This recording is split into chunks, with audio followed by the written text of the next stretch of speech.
So last week we had round 6 where we took on Le Sarthe circuit in France, also known as the Le Mans 24-hour circuit. Lewis Hamilton won the first race after overtaking Naki Bazlan on the very final lap. They overtook each other 4 times in the last lap. It was a very, very positive round for me, getting the clean sweep. The pace was very promising. That was so far the best battle I've had in E1 this season. Once again, Mohammed Ibrahim's finished in pole position after qualifying. That's his 6th straight pole position, extending his record in the championship qualifying. So despite having a really poor start to race 1, in fact, not even starting at all, that was a huge blow to Mohammed Ibrahim's championship hopes. But he was able to make a really strong comeback in race 2. Ultimately, he finished in P1, and it was super close between him and his teammate Lewis Hamilton. Really went down to the wire on the last lap. So tonight, BlackArts have the opportunity to close in on Team Flash because Ibrahim, for tonight, will be getting a 1-round ban. When Mohammed Ibrahim was stripped of the victory for running his mouth off. A very careless thing to do on live television. The consequence is the team's points get lowered as well. So with this ban, it's fallen into Josh Perwin's hands. Josh Perwin now leads the championship. Look, I'm not going to lie, I'm a bit surprised to be the championship leader after the lack of pace at Le Mans. I've got 2 Flash cars still chasing me, so we'll have to see what happens in the last 2 rounds. This week, Monza, the classic old Lotus. Alex Young, thank you. It's got to be fixed setup in the Lotus 49. It's at Monza. You're going to have the old cars which will fizz around at the back end. No downforce. It's got no grip. The car moves around a lot. And what we're going to get at Monza. We will include the chicanes and include where the circuit kind of loops against itself twice. It will be a slipstreaming fest as well, but what's going to happen, no one can really tell. Monza Combined is a great check for racing. The only problem is with the Lotus 49. It's very raw, you know, it's got a lot of power. It's going to be quite tough to be side by side. At a track that's already strong with Slipstream and then adding an oval, it'll just be a crazy Slipstream race, I think. Some parts of it are very, very bumpy, some parts of it are very, very smooth. And there's like huge straight. You have to brake way before the corner. So it's going to be very interesting, and hopefully, you know, I don't crash out there in the oval. It's going to be really tough.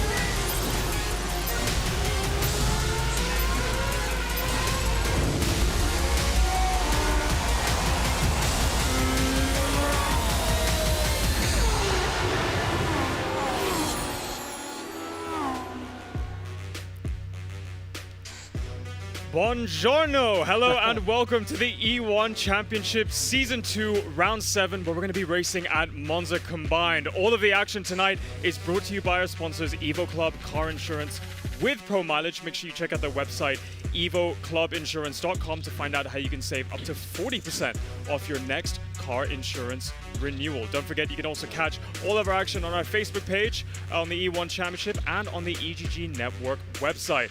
My name is Daniel Woodruff. I'm your host for this evening, and with me is Alex Young, the E1 Championship race director, and with us in the commentary box, as always, is Ammo. And that empty seat next to him is going to be filled by Alex later on when the action heats up. Now, why are we donning these hats and looking extremely dapper, you may be asking? And that's for 2 reasons. One, we're going to be racing on the Monza Combined, so it's not just the traditional Monza circuit, we're also incorporating the traditional old part of the original track, but also because we're going to be racing with the Lotus 49. So, true to the era, we're donning our lovely flat caps, and we'll go into more detail about all of these curveballs coming your way tonight later on in the show. Now, with the championship fight well and truly alive, things are going to be a little bit more aggressive between the drivers because every point counts. And I think testament to that was the action that we saw last race and all the controversies that happened. And in particular, it's down to what happened with our championship leader, or former championship leader, I should say, Mohammed Ibrahim, who had a little bit of a incident, I would say, at last round in Le Sarthe in France on the Le Mans circuit. Alex, could you please help refresh our memory as to what these incidents were? Oh, yeah, it was a really tough night, wasn't it? Okay, so Ibrahim, you know, he won race 2. He had put it on pole, so he had some points, but unfortunately got disconnected in race 1. Couldn't get into the server even. And that's sometimes the issue of online racing. You know, all these drivers on the grid have been disconnected at a crucial point in a race at some point in their careers. That's why we have drop points in this championship, because you always try and cater for someone getting really unlucky with a disconnection so they can drop points from that round. That's what happened to Ibrahim. He couldn't get into race 1. He could get in for race 2 though, and he managed to win that race. But what happened in the post-race remarks after race 2 was he, in the heat of the moment, he said some very nasty words, said it was fixed. And of course, we have a clause in our regulations saying you cannot bring the sport into disrepute. There are avenues, there are channels to lodge protests, to bring things up. But doing it on live TV is not one of them. So stewards had to throw the book at him, and he was disqualified from the round, and obviously lost a lot of points. Yep, and not just being excluded from round 6, he's also getting a qualifying ban for tonight, which means he will not be taking part in tonight's qualifying session. So that's just going to make his title fight that little bit more difficult. We're going to take a look at the impact that had on the round 6 points in a minute. But first, let's go and take a look at the highlights from last week. As we are going to get underway for the Circuit de la Sof. Oh, that's already an accident. And oh, netcode. Unlucky. Nakib Aslan has taken the lead. Nakib Aslan's got a huge lead, 1.8 second there. Kalen on the inside, Era on the outside, and Kalen manages to make the move stick. Alif now takes out position away from Dominic. Josh on the inside, squeezes through, and he makes the move. He goes onto the inside, Alif takes the lead, and Nakib takes the lead back. He goes on the outside, coming through the Porsche cups. He takes the lead on the final lap of the race. Muhammad Ali is going to win his first race. There's the Lights start. out, away we go. Oh, that's another accident further behind. That's another start line accident. Luke Bannister takes the lead here. We look at Ibrahim, who didn't start that first race because of connection issues. Now up to 8. He's overtaking. Oh, no, he's not. And Kayla Chin there, leading through the second chicane. 2 by 2 in a Noah's Ark formation as they come through now. Bannister takes the lead again. Ibrahim has joined this battle for the lead. Alif back at the front. 14.5 minutes left to go here. Oh, Bannister actually hit the back of Alif for a second. Drops momentum. Ibrahim has actually taken the lead. Alif making his move for the win, and he makes a move here right now. They're going side by side here, and he takes the lead quite serenely. And it's going to be Ibrahim who takes race 2 with Alif just a 10 behind. All right, let's take a look at the breakdown of results from round 6. And this is after Mohammed Ibrahim has been excluded from the points. So it was Alif Hamilton who inherited pole position. He then went on to win race 1 and get the fastest lap. And you can see that with the purple points indicated there. And in race 2, while he did finish second, Alif, after the disqualification, inherited first place. And that ultimately meant that he was the overall round 6 winner, with Josh Perwin in second and Nakib Aslan in third place. So after the penalty points had been applied and Mohammed Ibrahim had been excluded from the points, it meant that 30 championship points were lost. And that is a lot, and that's going to ultimately inherit benefits, I should say, Josh Perwin and Alif Hamilton second and third respectively. So the championship fight is going to be even tighter. It's going to be even better. And let's see what effect that has on the overall championship standings. Let's go and take a look. All right, so this is the evolution of the championship standings from round 1 until tonight. And it was an early lead for the Australian duo of Luke Bannister and Josh Perwin, but it didn't take long for Mohammed Ibrahim to stamp his mark up at the front in first place. Ultimately, this was a position he was going to hold for the majority of our championship. Despite a little bit of a poor round 3, he still maintained his lead, and it was Josh Perwin and Josh Thomas in third. And this is when we started to see Alif Hamilton start to creep up back into that top 3 position. We know he's a former champion of the series, and he's going to be eyeing that top spot after especially Mohammed Ibrahim has had his points taken away from him. So round 5, that gap got a little bit smaller, and after round 6, it was Josh Perwin who leapfrogged his way back to the top of the championship.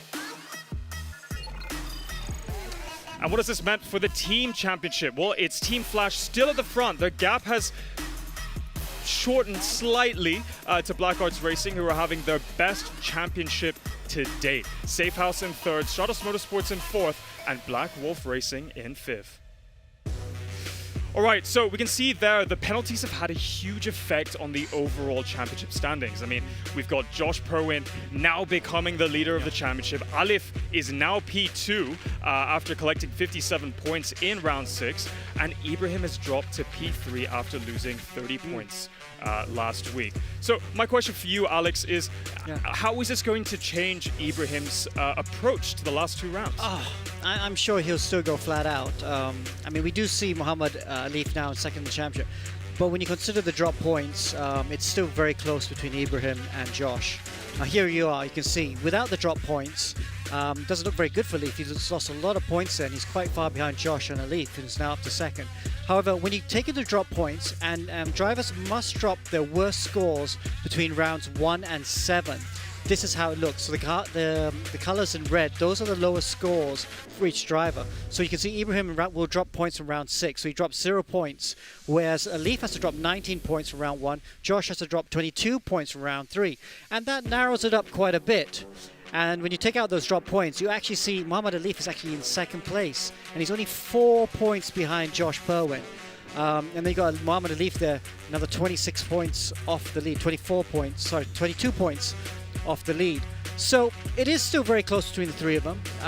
You'd have to say though that although Alif he's within touching distance, you know, he's still in with a shout for the championship. But he's got 2 very fast drivers, Josh Perwin and Muhammad Ibrahim, just ahead of him in the championship.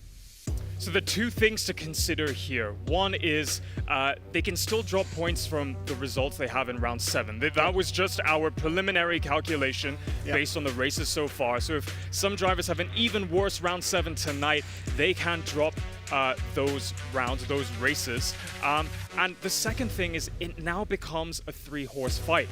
We were saying a couple rounds ago, it was just down to the 2 drivers, right? It was Muhammad Ibrahim and it was Josh Perwin. But now Alif really is in with a chance of winning the championship, because when we come to our last round in 2 weeks' time at Silverstone, there's going to be double points. And all that means is anything can happen.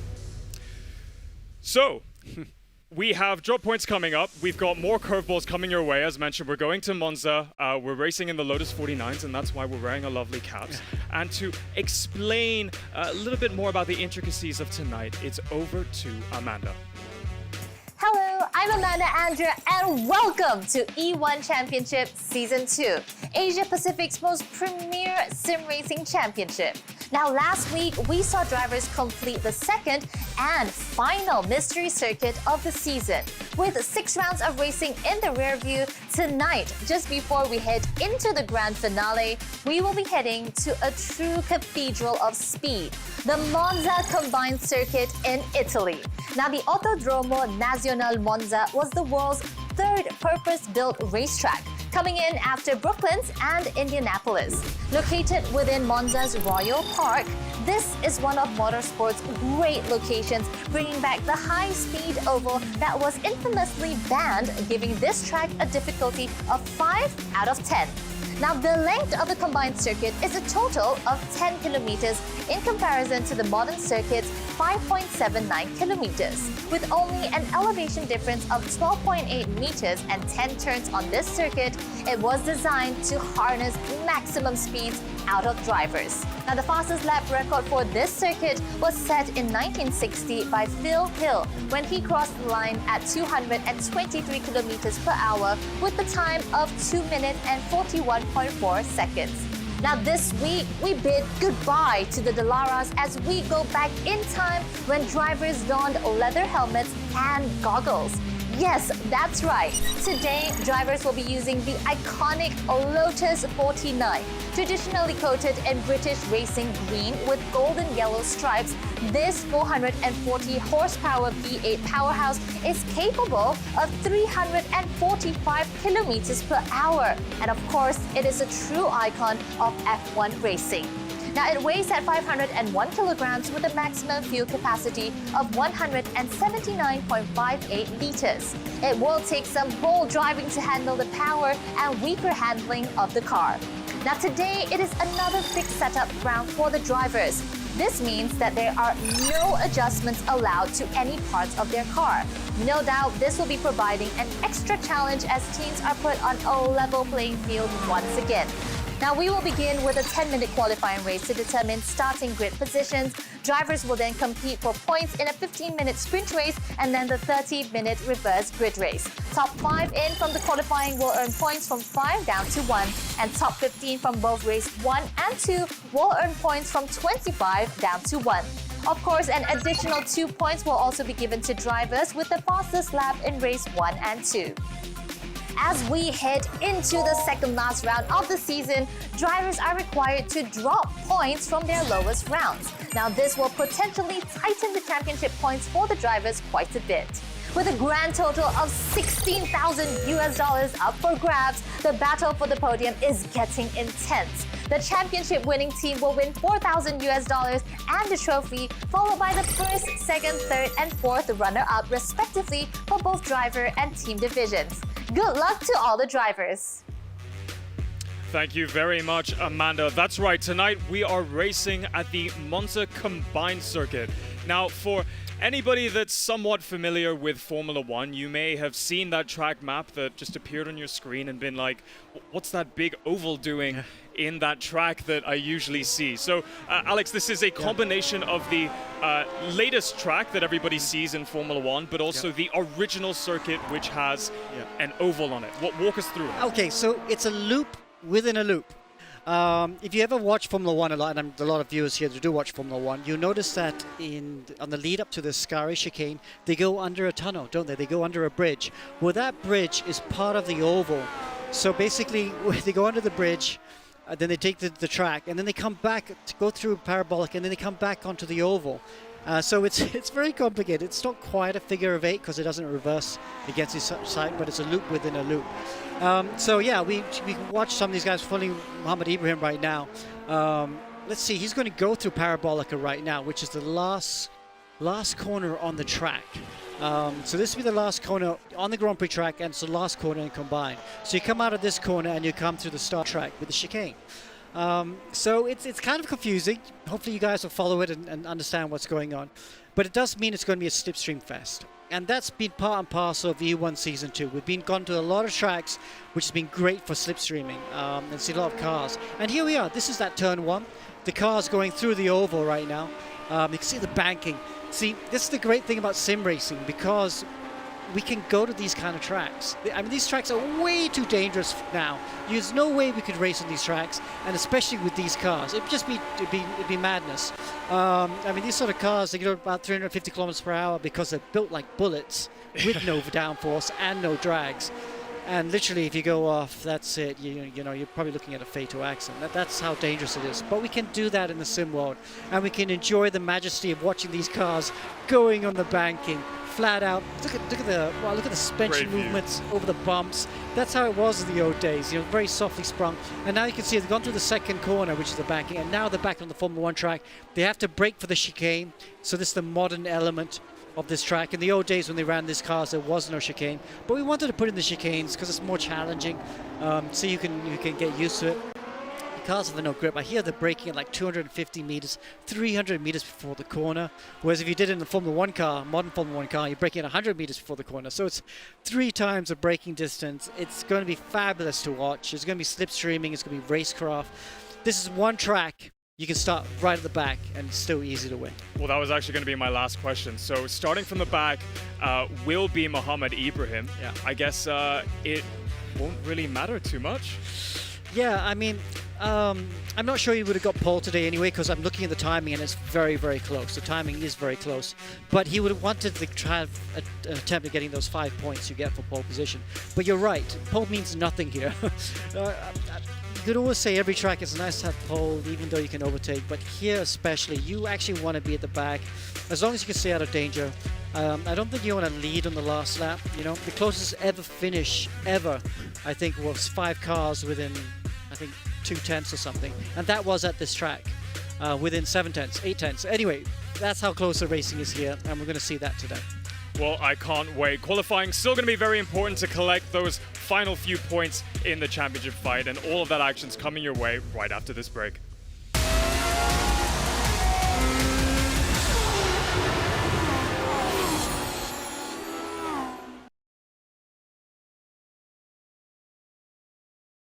When I switched to Pro Mileage, I got 46-47% of savings. I paid $790 for it. Compared to any other insurer, the cheapest was $1,290. Pro Mileage was the only one that gave me $5,000 extra value to cover, yet still cheaper. My Volvo XC40 1 year premium 6,000 over ringgit. Then I start taking Pro Mileage. I said, huh? 3,200 plus ringgit. Claim went through pretty fast. I got my car back pretty quickly as well. Called them about 8 o'clock in the morning. I think within 1 hour it came.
Buongiorno and welcome back to the E1 Championship Season 2, Round 7 at Monza. We've got qualifying coming up next, and all of that action is brought to you by our sponsors, Evo Club Car Insurance with Pro Mileage. Make sure you check out their website to find out how much you can save on your next car insurance renewal. Well, ahead of qualifying, let's go and take a look at our driver lineup for tonight's action. Okay, here we go. Our championship leading team and reigning champions from Season 1, Team Flash. Muhammad Alif there in car 44. And championship rival Muhammad Ibrahim in car number 33. And next to them, we have the mean green racing machines of Stratos Motorsports fielding the Malaysian duo of Nakib Aslan and Dominic Ang. And then we have the Singaporean team, BlackWolf Racing, Kalen Chin, who's been a staple at E1 since Season 0, and he's joined by Riccardo Bocelli, who was new to the E1 in the previous season, and he showed he was quick. And the fast Filipino duo of GT Radial Eurasia Motorsports. They've had so much support on our Facebook live stream, and I think they're going to love all the action tonight. They are, of course, Inigo Anton and Joaquin Garrido. Then we have the Singapore Korean team, Safehouse, Miko Nasi in car number 2. He's a multiple race winner in every season. He's one of the few drivers who have won a race in every season in E1 so far. He's joined with Josh Thomas. And some of the most successful racing teams in the region, BlackArts Racing, fielding the Australian duo of Josh Perwin and Luke Bannister. Josh is now leading our championship. Then we have the Brunei-based team, Apex E-Racing. And they have a Malaysian duo. Arif Asmi is only 16 years old, and he's with Freddie Ang, one of the top racers, especially at Tin Tops here in Malaysia. Slipstream Motorsports are going to be fielding the two go-karters of Daniel Martin and Ivan Vantagiato. Will their karting experience benefit the Lotus 49 driving style? Then we have Team EGG in the bright yellow, lovely team. Aaron Lim, the legend in Malaysian Motorsports, age 36, multiple champion, and he's joined by a youngster, Melvin Tan from the Philippines. Welcome to Monza, Italy. Now it is a fairly dry and clear afternoon at 22 degrees with 20% air humidity and a wind speed of 10 kilometers per hour. The clear skies on this fine day makes it another perfect day for racing. Now this track demands drivers to be full throttle 70 to 80%. Now the qualifying will be starting very soon, so let's head over to the commentary desk. Thank you, Amanda, and thank you, Daniel. So, we're about just a few moments away from qualifying, and we cannot wait for this one because it's another different circuit and a different type of car we're racing here today, Alex. I know, I mean, that's the great thing about sim racing, isn't it? We can try different teams and different cars. And I know a lot of the teams are like, oh gosh, another car to learn. But I think it's going to provide some excellent racing. You know, I'm going to love the fact that the car's going to move around so much. It's going to be fun to watch. And the fact that we had two of the closest ever finishes in F1 history at this very circuit in 1969, 1971. The closest top four ever, 1969. Jackie Stewart won that one by a few car lengths. And then Howden Gantley won in 1971. And that was a field of 5 cars. So it would be great to see if we could get to see the same thing here for this round. But now we're going to qualifying, Alex. The banking. That's pretty much the most prevalent thing on the circuit, isn't it? We don't normally see it on the F1 cameras. They rarely show it sometimes, but here we see it in all its glory. Yeah, so the first 2 corners on the track are the banking. Just to turn 1, we're on board with Kalen Chin right now. And let's just go on board and watch him from his point of view. Here he is to turn 2. Oh, God, I'm going to come to this shot a lot today, I feel. Just love watching the suspension travel, the compression through the banking. Then as he comes off the banking, see, it's easy flat in the car, but he has to work. This is big bump as the cars get some wheel spin as they get airborne. Okay, so Kalen Chin, very fast Singaporean Australian. Here we are. This is the view from the cockpit. Look at that. Look how early he has to brake as he tries to slow the car down. Oh, absolutely no grip there. Monsters the curbs as he should, because there's so much suspension travel on these cars. He can monster the curbs. Gets good exit out of turn 2 though, doesn't he? Yeah, in fact, these cars are not used to having very slow corners because back in the 60s, the circuits were more like very fast-flowing circuits. You don't have nonsense like chicanes like nowadays, isn't it?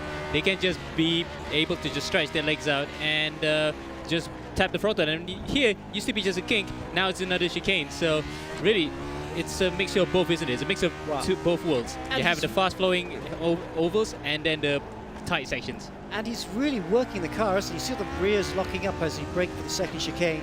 And he's really having to just kind of babysit the cars in, then use the curbs and try and get it straight on the exit so he can get the power down. I mean, 400 horsepower in these cars is a big deal because there's no grip in them. It's really easy to light up the rear wheels. And notice the tires, Ammo. Yeah. They're not slicks. In these days, everyone thought groove tires were the fastest way through the track. And it's cross-ply tires actually, so those kind of things where it encourages sliding, doesn't it? So we don't see cool, calm control for these drivers. They're gonna have to slide their way around to encourage more speed out of the corners. And I got that wrong for a second. 1971 was Peter Gethin, and he won by just a hair's width from 5 cars. So that's just a little history lesson for F1. As what happened to Kalen there? Oh, he's run wide. He's just braked too late. Last corner on the track, and he overcooks it. It's such a long lap. You can't really afford to do that. I wonder if he'll get a track limits issue. But he's going to go across the line. I think he's one of the first to go across the line to finish his lap. No, start actually. He's going to start his lap now, actually, because of course, the out lap. It's out lap, yeah. And the car looks a bit like a BRM, to be honest, because with the red front nose, with the black colors, it's a bit of how much, actually. The more we see the other guys, the more we see that, yeah, they're going for the classic colors. So in this case, we can safely say it's a bit BRM, isn't it, Alex? It is, does indeed. But you're right. Sorry, I forgot about the out lap. I thought we'd started the lap already. It's such a long lap. So these guys are only going to get maybe 2 time laps because it isn't enough time. Riding on board with Kalen right now. He's about to come to turn 2. Let's see who else is out there. Inigo Anton is also the same part of the track. He's going to turn 2 as well. So both these drivers are the same part of the track. Some of the others. Joaquin Garrido, his teammate in GT Radio. So lots of drivers out. Not much movement there is. You know, they really get guys slipstreaming through these corners, and they're going to be 2 wide, maybe even 3 wide. And it's going to be very close for contact. So they're going to have to be super careful through here. Let's go back to Kalen Chin, who's just gone through. There we go. He's going through the second chicane on the Formula One track. The modern Formula One track. Yep. And now through Lesmo 1. Ooh, running's a bit wide there, but I think that's okay. And now through Lesmo 2. Look how focused he is. It looks good so far. Looks clean. We missed the first corner, but it gets a bit wide there. Bit of wheel spin. Wow, it's so easy to light up the rear tires on these cars. And this was before the aerodynamics came to play by 1969, because that was commonplace. Colin Chapman also introduced that with the Lotus 72, sorry, the Lotus 70. Oh, he goes off. So that might be a cancellation on this lap, and looks like he has to regroup himself. But yeah, even with less power compared to F1 cars nowadays, it's still quite a handful to drive. And case in point there, Kalen just weren't going off at Ascari. Yeah, he's not going to be happy with that. Okay, let's go back to Indigo Anton. Let's see how he's doing. He's going to come to the last corner on the track. Let's see if he keeps it nice and clean. And in the Honda S colors, in fact, with the red stripe on the top, it looks a bit like Honda. And that's good omens, because in 1967, John Surtees won in the Honda here in the most dramatic of circumstances at that time. So we'll get into that a bit later as we get into the times now. Is Bannister on pole with Ali second, Nakib third, Anton now second. He's due a win, to be honest.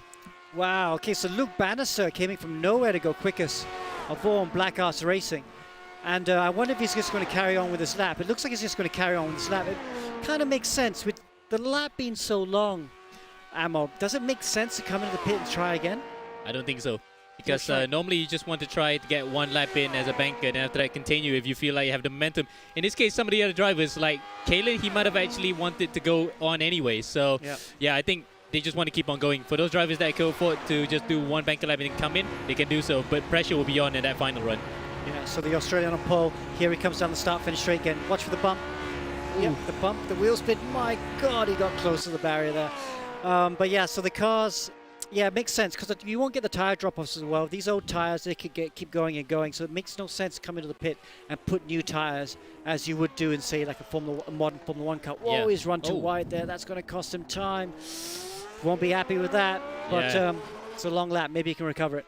And in terms of tires, you can tell stories like Jim Clark, for example. There were tales of him actually being able to use the tires for 2 races in a row, the same set, because he didn't really wear them out. So that's the kind of thing that is prevalent here. If you actually conserve your tires, you can actually save it all the way to the end. So we don't have a need for a pit stop, don't you think, Alex? Yeah, I mean, they're really old.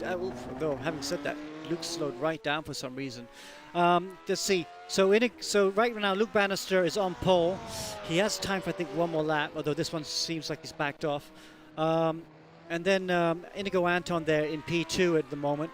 So Inigo Anton has qualified P2 before already this year. I think it was in, where was it? It was in America, wasn't it? Yeah, it was in Charlotte. He qualified second in Charlotte. Let's see if he's going to improve. His Sector 1 is better. Sector 6 is for the lap here. Oh, and he's going to abandon that one because he's gone straight off. So he's going to have to regroup again. And he has no time to do an outlap and another run. This will be his final run here today. Ooh, Nakib Aslan's found some time from somewhere. A 35.84. So from Stratos Motorsports has done a lap. He's stopping though. He's not going to carry on. Oh. Does he have enough time to restart? I don't think he has enough time. He doesn't have enough time. That's it. That's his charge done. 3 tons off a pole at the moment. Inigo Anton though, he's pushing. He's going to see if he can go a little bit quicker. Let's try and snatch pole position. Mikko Nassi is also on a decent lap. Is he? Yeah, it looks like he's starting another lap. And if he starts it, he can actually do yet another one. So he is in good position here to do another run. So he comes across the line now. Would that be a change in his lap time? No. Looks like he stays third, 3/10 behind Luke Bannister. And that's quite a change, isn't it? Because we'd be expecting Ibrahim to be on pole right now because he normally bangs in the laps. But for the first time in 6 races, it's anybody's game right now. And it looks as though Bannister is taking this opportunity with both hands. Okay, so Joshua Thomas in P6 and Muhammad Alif in P7, they're on good laps at the moment, so they could go quicker. Looks like Luke Bannister's done for the day. He's sat in the pits. He's going to hope he gets pole. Purple. Indigo Anton's gone purple in Sector 1, so he's still pushing. This is his 3rd lap on his tires, still got some grip. We should follow him right now and see if he can keep improving. Sector 2. We're on the Grand Prix loop right now, so this is mostly familiar for the guys who have raced him multiple times. So Inigo should be back in the element here, apart from that crazy oval. He did improve in his 2nd sector, but 3rd sector personal best, so he's on a good run right now. Okay, let's see if the young Filipino can keep this lap together, see if he can get his first pole of the season. Through the first Lesmo and coming up to the second. Now this will be part of the actual circuit where we used the combined circuit back then, because up until 1961, that was the last time that we used the full layout of Monza before they had to cancel it because of that fatal accident from Wolfgang von Trips, and he abandoned that lap. So I think that's the end of qualifying. Wow, that is end of qualifying then. So Inigo Anton, P2, and it was Luke Thompson. Luke Bannister. Luke Bannister with his first pole of the season. Luke Bannister, pole position. Congratulations. Walk us through that very skatey and slidey lap.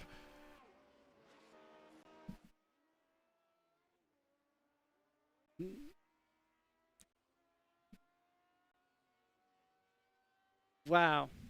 Nice pole. You said there's not much grip though, eh? So it looks really tricky to drive.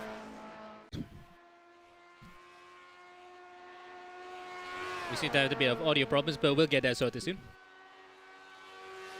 Okay. So one quick question for you, Luke. Do you think pole position is a disadvantage tonight?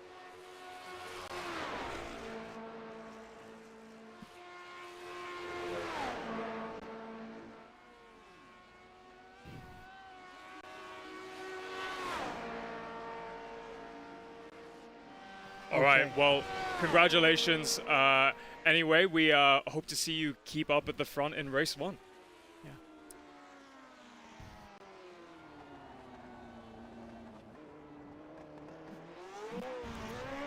All right, up next, Amir, I believe you're going to walk us through the unofficial qualifying results. Yep, and for the first time ever in 6 rounds, in round 7, we have a different pole sitter. So all change here at the top of the field. It is Luke Bannister on pole, Inigo Anton in second, matching his best qualifying of the season since Charlotte. Mikko Näsi third, also one of his best performances in quite a while. In fact, he's had 2 second places in a row. Now he's going to be in third. Naki 4th, Kalen 5th, Joshua Thomas 6th, 7 is Alif, who's going to be disappointed to not get points on his teammate. 8th, Josh Bowen. 9th, Riccardo Bichelli on his home circuit with his de facto home team, because Black will have a partnership with an Italian team. And 10th, Melvin Tan. What a surprise there as well. Wow, what a great lap for Melvin to get to his first top 10 of the season. All right, that was a very skatey and slippery qualifying session, done and dusted. We've got a race 1 coming your way and a reverse kit race 2 later on in the show coming very soon. Don't go anywhere.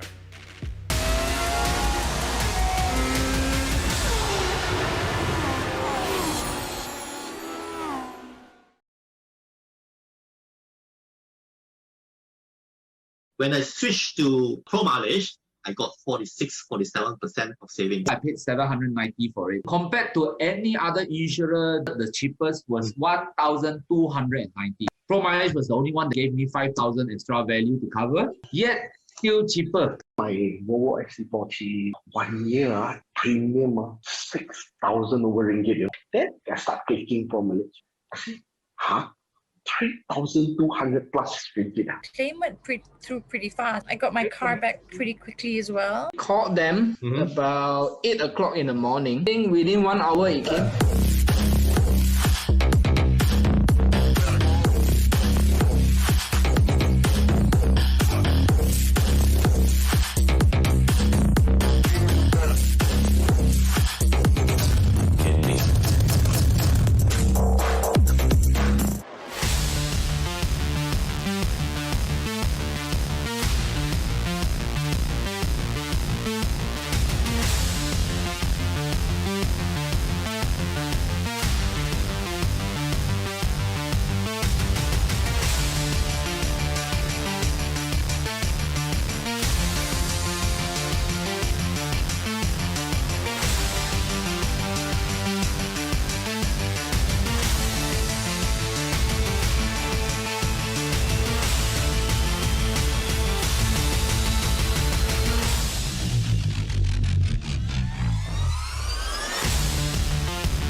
The Lotus Classic Racing Green. Oh, it is heaven. So the Lotus 49 is iconic. Which is a very interesting classic car, Formula 1 car from the 60s. Even if you're not a Formula 1 fan and you don't know much about cars, you may notice it if you look at a photo of it. And the number one thing as well that stands out, it's British Racing Green with that iconic yellow stripe as well. I think it's absolutely awesome that we have Lotus 49. They are very, very cool. I mean, look at the liveries of them. Because they're so historical, it's so nice to be driving them. They usually just fade away out of existence because nobody drives them anymore. But bringing it back for this season, I think will spark a new interest for a lot of people to try it. It's old school driving. There's an old steering wheel there and there's back end. The car's a lot softer, the car's going to move around a lot more. There's no downforce in that car, there'll be a lot of slipstreaming. Huge amounts of power, not a lot of grip. You've got horrible tires in comparison to the really big sticky stuff that we use now. That will be a real test, particularly for those younger kids. I think that a lot of the grid, including myself, doesn't actually own the car yet. I've never ever touched it. I've not driven the 49 yet. I've just tried it recently. I'd say it's the hardest car I've ever driven. I remember driving Grand Prix Legends a whole lot, 20 years ago now, I think, or maybe a little bit more even. Just insanely difficult to handle. So our drivers will be racing the Lotus 49 in Monza, and everybody's going to have a fixed setup. It's a combined Monza track, which is the typical Formula 1 track in Monza with the banking. Monza is one of the fastest tracks in the world, which means that we're going to see cars very fast in a straight line. That's going to be very interesting to see how the drivers compare with that, especially because it's going to be the Lotus 49, which is a historic car. Some drivers are going to be very, very good at Formula cars with the wings and high downforce. Some drivers are going to be very good at GT cars. Historical Formula 1 cars is going to be a whole new ballgame. It's another complete different beast compared to the IR18 and the IR01. Definitely going to be very different to the cars I've driven before. I think it's going to be a huge challenge to be quick in it. I don't really know how it'll feel like. I still can't get a clean lap with it. It will take a long time, I think, for everyone to get a grasp, get a hold of it. I think we are going to see some wheel rubbing, some action, dare I say some crashes as well, and I'm excited to see how that's going to affect the championship points at the end of the day. That's going to be an exciting race. Racecraft again will be very important. Not as important as, say, the oval race, but kind of halfway between the oval race and the road track. I'm waiting to see how everybody else will react to this Lotus 49 because it's going to be really hard and interesting. It's going to be a real challenge, and it's going to be another different beast and different way of driving. Especially Monza Combined, it's going to be very, very interesting, and I'm really excited for it. It's going to be very interesting because I think that's going to be the first time that a lot of the drivers are going to be using that car in a race scenario. So I think having this car in the championship is really going to spice things up, and we're going to see some fantastic racing on some fantastic circuits. I just wish it was real life. Virtual, though, is as good as we can get, but that Lotus. Hello and welcome back to the E1 Championship. We've just wrapped up qualifying on the Monza Combined circuit in the Lotus 49. It's one of Dez's favorite race cars, and he is watching our Facebook live stream with much anticipation to see what's going to happen in the races, because ultimately the Lotus 49 has no grip, it's got no weight, it's got crazy amounts of power, and as we saw in qualifying, it's going to be so hard to keep it on track. Yeah, that was the thing that I took away from qualifying. You know, Inigo Anton said he can't even put a clean lap together. You could see that in qualifying, the mistakes they were making, the frustration on the face, the concentration, you know, furrowed brow and stuff, just trying to keep the car on a straight line. For the whole race, they're going to do that? That's going to be tough. Yep, slipstreaming is going to make the racing extremely easy, because it's going to be super easy to pass people up and down the long straights, around the banked corners. But the tires are the thing that's going to make it really, really difficult. We were saying at the start, these are really hard cross-ply tires that just, I mean, they could use them for multiple races. So it'd be interesting to see what kind of tire strategy these drivers are going to be going with. And I think the best person to talk to about strategy will be Inigo Anton, who had a mega qualifying. Inigo, P2 in qualifying, big smile on your face. Walk us through that extremely difficult lap. Well, firstly, I just want to say it's good to be back. After missing the last leg with, had electricity issues here and couldn't join. Just good to be back in the car. Well, of course, a new car for this leg. The track, it's such a difficult car to drive. And it's completely different to the IR01 that we've been racing for so long. Even the Indy car is somewhat similar to IR01, but this one is just completely different. So with this one, it's just all about being smooth and not over pushing the car. With the cars that we used to run, you can push as much as you want, but this one you gotta really baby it, gotta take care of it, and be nice and easy through the corners, because if you just wheel spin a bit and overcorrect, you just lose like half a second right away. So thankfully my first lap was able to be a good lap already, and just took it nice and easy, didn't really overpush, and yeah, that was my time. And we know it's going to be a fixed setup, so no changes to the suspension, camber, caster, or anything like that. But with these tires, are you going to be doing any pit stops? Oh, sorry, I didn't pick that up. Are you going to be doing any pit stops with these tires? Well, it's going to be really hard to see because I've kind of been doing some laps, and sometimes my consistency is there, but the car just gets harder and harder to drive. It's like you're kind of taking a gamble with it, because you might just make more mistakes if you're not gonna change tires. But yeah, let's see what other people do. It's gonna be interesting. Even though it's fixed setup, there's still gonna be so many strategies that are gonna happen. All right, well, congratulations once again. Just quickly before you go, you have so much support on our Facebook live stream from Brandon, Karen, Justine, Vilma, JLo, and Angelica, just to name a few. Just you want to give them a wave, give them a shout out. Yeah, thank you guys for supporting me again. Most of them are my family and my cousins, so I appreciate it. They're always tune in every time, and just gives me that little boost in confidence to do my best. Yeah. All right, well, best of luck in race 1, and congratulations again. That's a very good point. My mom's watching this. Is your mom watching this? No, just Des. All right, so that's our interview wrapped up. Let's go to the official qualifying results.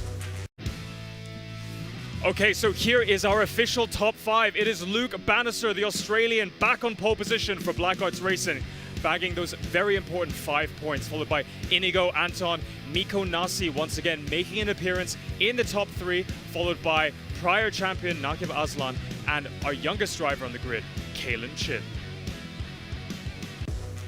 All right, we have qualifying wrapped up. We have race 1 coming your way very soon. And to introduce us to race 1, it's over to Amanda. Congratulations to the top 5 drivers and qualifiers securing a good grid position. Next up, we have the 15-minute sprint race. Now, the Monza Combined circuit will test the endurance of drivers, as it is one of the longest tracks of the season. With no power steering, drivers will have to fight to keep their car under control. The overtaking opportunities on the straights and aggressive deceleration on turn 1 and 2 could see braking points being pushed to the limit and see multiple lead changes throughout the race. Now, looks like it's just about time for us to get ready for the sprint race. Back to you, Desert Ammo. Well, more like Ammo and Alex for here this weekend. And yeah, thank you, Amanda. Thank you, Daniel, in the studio. So we're about to get underway for race 1 here. And we have a good sense of anticipation right now, because it is all to play for here. The championship, well, the former championship leader is right at the back. The current championship leader is just somewhere in between that midfield. That's going to be a bit manic, isn't it, Alex? That's very true. Josh Perwin in P8. You know, with his championship driver at the back, he needed to qualify well, and he didn't. P8 was not where he needed to be. And we just found out in the comments that he has force feedback failure. So I don't know if he can fix it. I don't know if there's enough time between qualifying and the race to fix it. But force feedback is what you have through the wheel. And you could tell how much it's oversteering and understeering through that feedback. And when you lose it, you're going to lose a chunk of time. Indeed, and well, let's hope he gets that fixed, because he's got a lot of turning to do here at Monza. There's the great Bannister, Anton, Nasi, Aslan, Chin, Thomas, Alif, Perwin, Bichelli, and Melvin Tan, your top 10. And we're about to get underway soon. So once we see the lights on the gantry, we're going to get underway for race 1 here at the Autodromo Nazionale Monza on the combined layout, which has not been used for F1 since 1961. So, waiting then as the field now grid up. We're getting through the camera shot. Alex, last minute predictions. Who's going to take it? Wow, it's going to be all about racecraft. I think one of the more experienced hands like Alif or Nakib actually might come through for this race. You know, the racecraft is really top with those drivers. But really, to be honest, anyone can win the race today. So we're still waiting for the start to come on right now. Minute has clocked on to the top clock. There we go. Lights on the gantry. We're about to get underway. 1, 2, 3, 4, 5 lights on the gantry, and when they go out, we're underway here at Monza, and that's a good start there from Inigo Anton. That's the kind of jump that he wanted. Very good start on the right-hand side of the grid. Looks like he got enough grip, and he's made the jump on Bannister. Third is Nasty reviewing there just now, and Nakib tuck into the slipstream. This is where the slipstream politics is going to come to play. Oh, big accident for the back. That is the kind of accident that you do not want to see in real life, and we have seen it also in sim racing. Looks like Daniel Martin got the beneficiary of that. He's gained a few positions, but Dominic Ang has fallen behind. Arif Asmi as well. Ibrahim has managed to get through that safely as we watch the rest of the field now come onto the back straight. So this is where they have to be careful. They're going to get such a slipstream. They must be careful not to run too close to the car in front. And look at that. Wow, that's like a bunch of bees all racing that. So they have to be careful and be patient, because when they try and go for a gap that's not there, they're going to have big contact. You could easily have 3 or 4 cars off at once. And here they come now to the proper Grand Prix layout. This is where it's normally turn 1, but up here is actually turn 5. Sorry, turn 3 officially on the map. So coming up now, who's going to be bravest on the brakes? Nakim on the outside is going to take the lead away from Bannister, but they're going to go side by side here. This is where we see normally where the Grand Prix cars come to blows on the modern layout, but it's turn 3 right now. And luckily then, everyone made it safely, not like Lewis Hamilton and Max Verstappen. All right, so they're at 7 cars all together. From Nakib Aslan all the way to Josh Perwin in P7. Muhammad Alif is just a little bit further back there in P8. And Muhammad Ibrahim, he is really far back. There you know, he's with the pack actually. There he is in P11.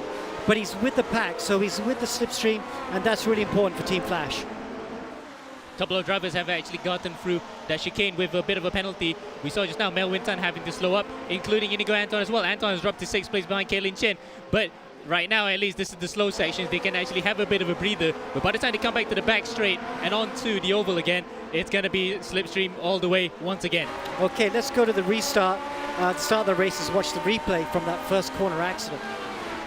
Now waiting for the replay. There it is. It comes right now. This is on board Varun Lim. He was in the thick of that. I think we saw one of the yellow cars on his roof, and he was one of it. So he tried to go on the outside of Dominic Ang. Oh, both real-life drivers have been over that one. Dominic went through like a spinning top, and Dominic and Aaron there ended up somewhere in the trees. So both drivers who were involved in that accident in the pits, including Joaquin Garrido. So those 3 drivers are out of it for race 1. But teammate to Dominic Ang, Nakib Aslan, has a 1.4 second lead at the front of the field. Wow, so Nakib just must have had a really good run through those last 3 corners. That's a big lead to be having, 1.4 seconds. I'm quite surprised at that. Spread out the pack a bit there. Still 11 cars close together, but it is more spread out than I expected. Good, must have had a good run through Parabolica. Now that's it. They're on to lap 2. Through the banking again, and look at that, Nakib also looking very good there. Josh Perwin there in P2, and there's a big gap between him and of course Josh Perwin there in P3 with his teammate Mikko Nasi in P4. Yeah, that was the kind of thing that Nakib needed. Sorry, Luke needed for Josh. Oh, sorry, looking at the wrong drivers there. But Josh, he's up to 6. He's in front of his championship rival Ibrahim, right behind him. That's right. So the 2 Safehouse cars there in P3 and P4 working together. Ricardo Bocelli, he's had a good first lap. He's up to P5 from P11, so good. So at least he didn't have to slow up too much to let the rest of the field go by. But on board with Josh right now, he's got an opportunity to be on the podium here. Third place is not that far away from him. That is true. And then let's see further back there, Muhammad Alif there. There he is with his teammate behind him.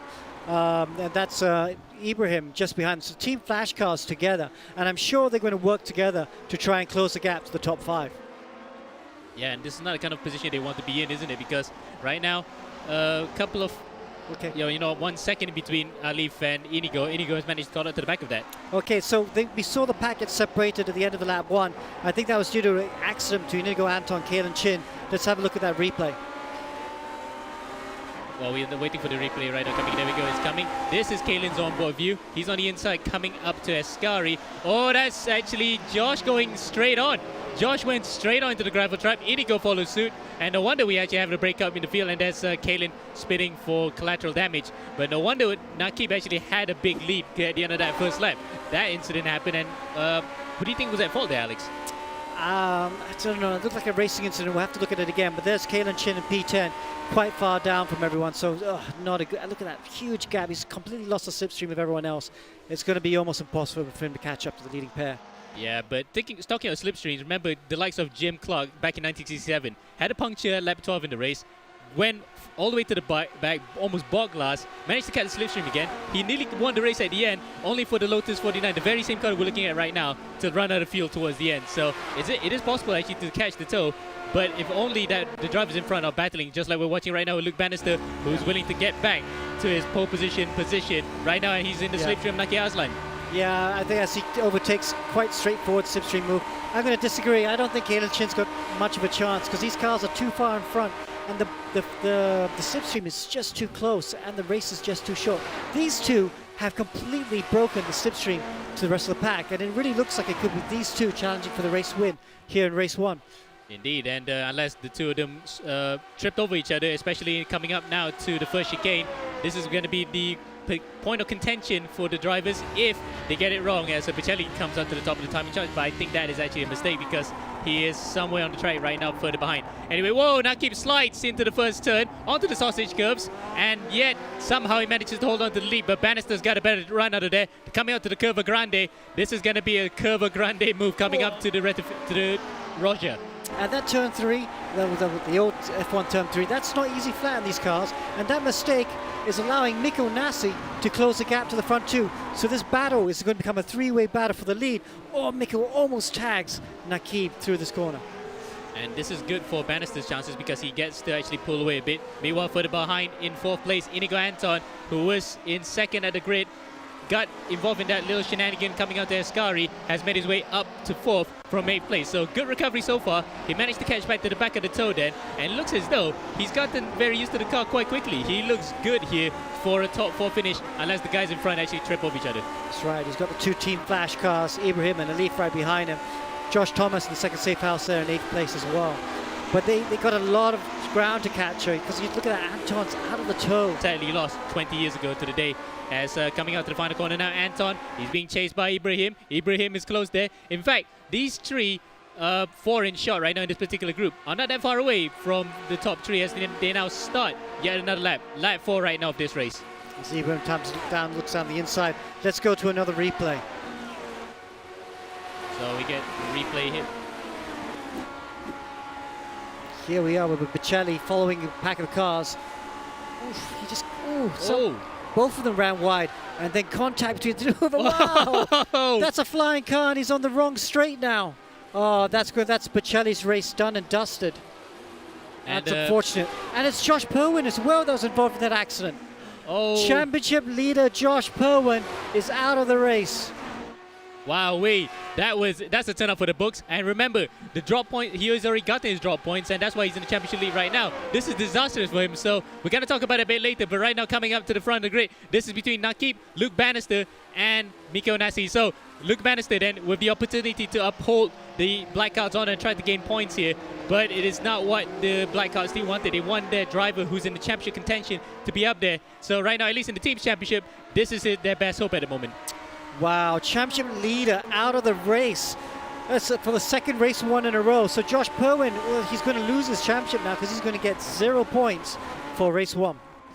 Oh no, that's a really big blow here. And look, he brings up the 4th right now as Nakib mounts the curve a bit.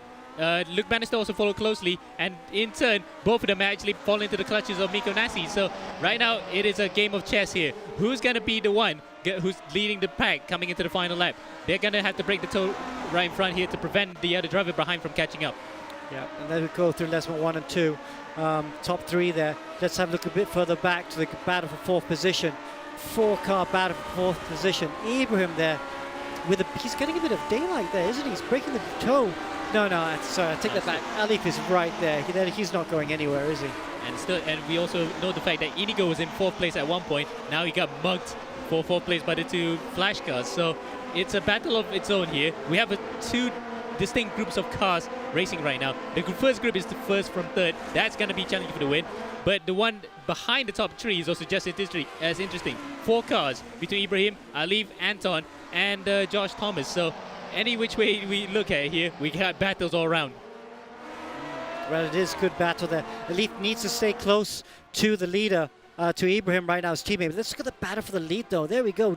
Nakib Aslan in front, but look at that. Josh Bannister has definitely got a good run there. Yeah, Bannister's got a good run. He's going to try to overtake again because he already did that before coming up onto what should have been the back straight on the oval, but we come into turn 1 and into turn 2. Let's see then.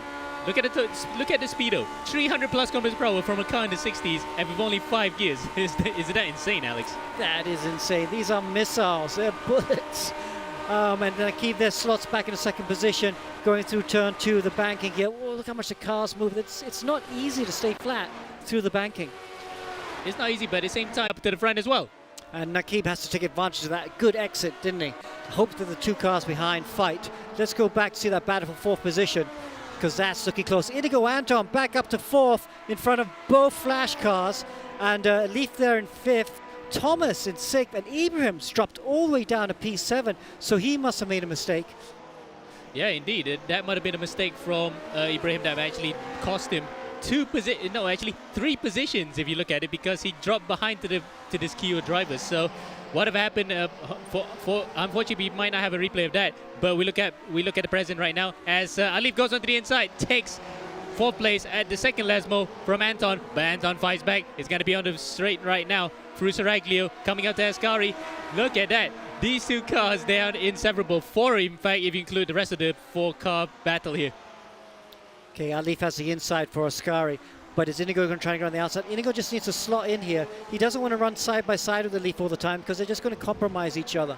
And it's going to allow the other 2 to catch up, and that's what's happened right now. The side-by-side action has allowed Ibrahim to catch up, and he's bringing Thomas with him again. So, wow, all back to 0 again. Back to square one, in fact, for this particular battle, and with that, detrimentally has cost them a lot of time. But look at further behind, Kalen Chin, only about 4 seconds behind this lot, so he might be on still for a top 5 finish here if the pack continues to score. But we have about a lap to go here, so final lap then between these drivers. It is all to play for at the front, also for the positions 4th, 5th, 6th and 7th. Okay, we have to stick with the leaders right now, because we are on the last lap.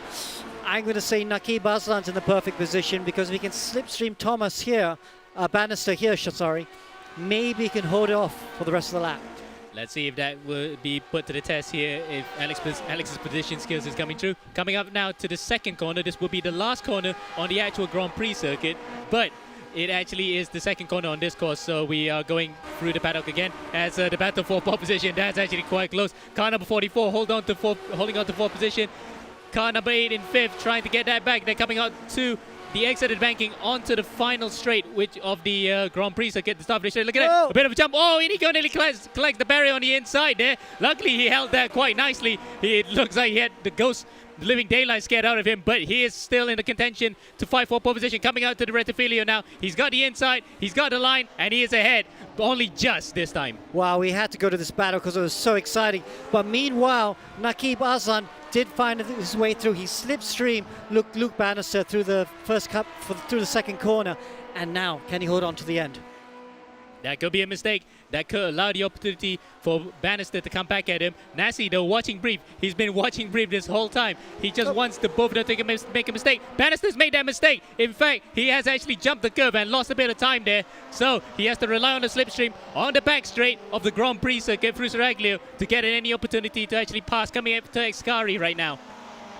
Wow, so there we go, Nakib Aslan holding onto the lead with his fingernails at the moment, but Bannister's close enough. He is close enough to have a go with Ascari, I feel. Bannister goes up as well, so that's the win then for Nakib Aslan. What a way to score his second win of the season. Both drivers who are much experienced in iRacing have actually cocked it up, and now Nakib is on his way to taking his second victory of the season. What a way to do so, and he's got the ability to move down at the right time. A battle for third though. Who's gonna get it? It is Anton. Anton manages to pip Alif, Ibrahim and Thomas on the line. Nasi from a potential third place has dropped to 7. What an incredible finish here at Monza. Wow, how exciting was that? Great win for Nakib Aslan, held his nerve just through that last corner. And you're right, it was Bannister and Mikko Nasi that made the mistake to run wide. We have to talk to Nakib Aslan. Nakib, what a great race that was. Please talk us through that. I'm shaking. Yes! Oh my god. How close was that? That was... That was really a task of it brought memories of, you know, the DRS battles back from season 1 and season 0. just trying to time it perfectly. Obviously, yeah, the start was good. Got the lead, and then I was hoping to play strategically with Luke, and we did that. And then the last lap, I just had to time it correctly. I was talking with James on the radio to go main straight or final straight after Ascara. I made the decision to go main straight, and thankfully it went well. I can't believe it. That was such a great battle. Oh gosh! So, what are you going to do for race 2 now? I mean, can you get to the front from the back again? It looks like you can. It seems like it's possible. I saw Ibrahim go from last to he was up there until 4th. So yeah, definitely possible. But we're just trying to take it all in and come back down for race 2. I think that the key things obviously is that first corner, that first lap. We've seen that in E1 all season. That first corner is treacherous. And I guess starting from the back there, you got to try and thread your way through the mayhem that always seems to ensue. Yeah, I think we saw, like you said, we saw the pattern from E1 since round 1 in this season. You make it through lap 1, turn 1, you'll have a good chance of finishing up top. So that'll be the main goal, and then we'll see where we go from there. All right, well, keep it on the black stuff. Congratulations again, Nakib. That was a stellar drive. Thank you. All right, it's over to you, Ammo, to walk us through the unofficial results from race 1. Oh, we need to gain our breath there back. Daniel, still out of breath in a while, but here we go. Unofficial results for race 1, barring any penalties that's going to come the way for certain drivers. Nakib Aslan with his second win of the season, and what a way to do so after being robbed last time out in the last lap from Arleif and Le Mans. He gets one back here. So Nakib from Bannister, who might be a bit hard done by that, but at least it's still a podium and get great points on for the championship. Anton with a brilliant third despite losing one position from qualifying. Ali 4th, Ibrahim for a good recovery to 5th, Joshua B. Thomas 6th, 7th Miko Nasi will be a bit disappointed by that final corner lockup that cost him a potential win. 8th Kalen, 9th Mel Wintan, and 10th Daniel Martin. So 9th and 10th with the best results of the season to date.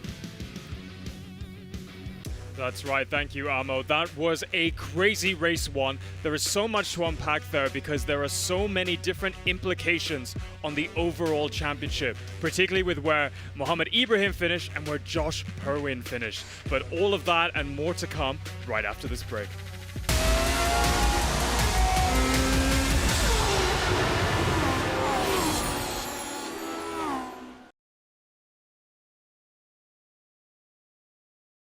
When I switched to Pro Mileage, I got 47% of savings. I paid $790 for it. Compared to any other insurer, the cheapest was $1,290. Pro Mileage was the only one that gave me $5,000 extra value to cover, yet still cheaper. My Volvo XC40 1 year premium 6,000 over ringgit. Then I start taking Pro Mileage. I say, 3,200 plus ringgit.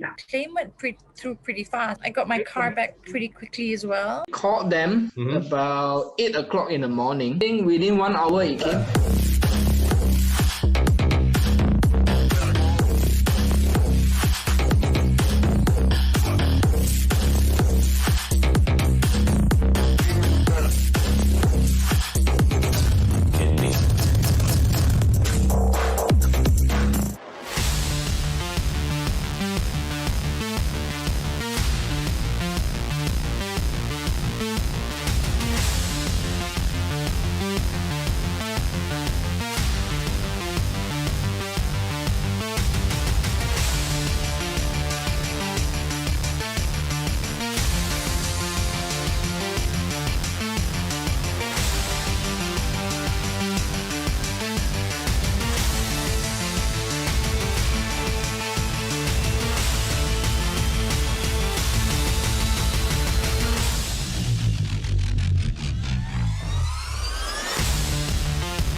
Buongiorno, hello, and welcome to the E1 Championship Season 2. We've just wrapped up Race 1 of Round 7 in the Lotus 49 race car, a classic race car from the 60s, which is why we're donning these lovely caps.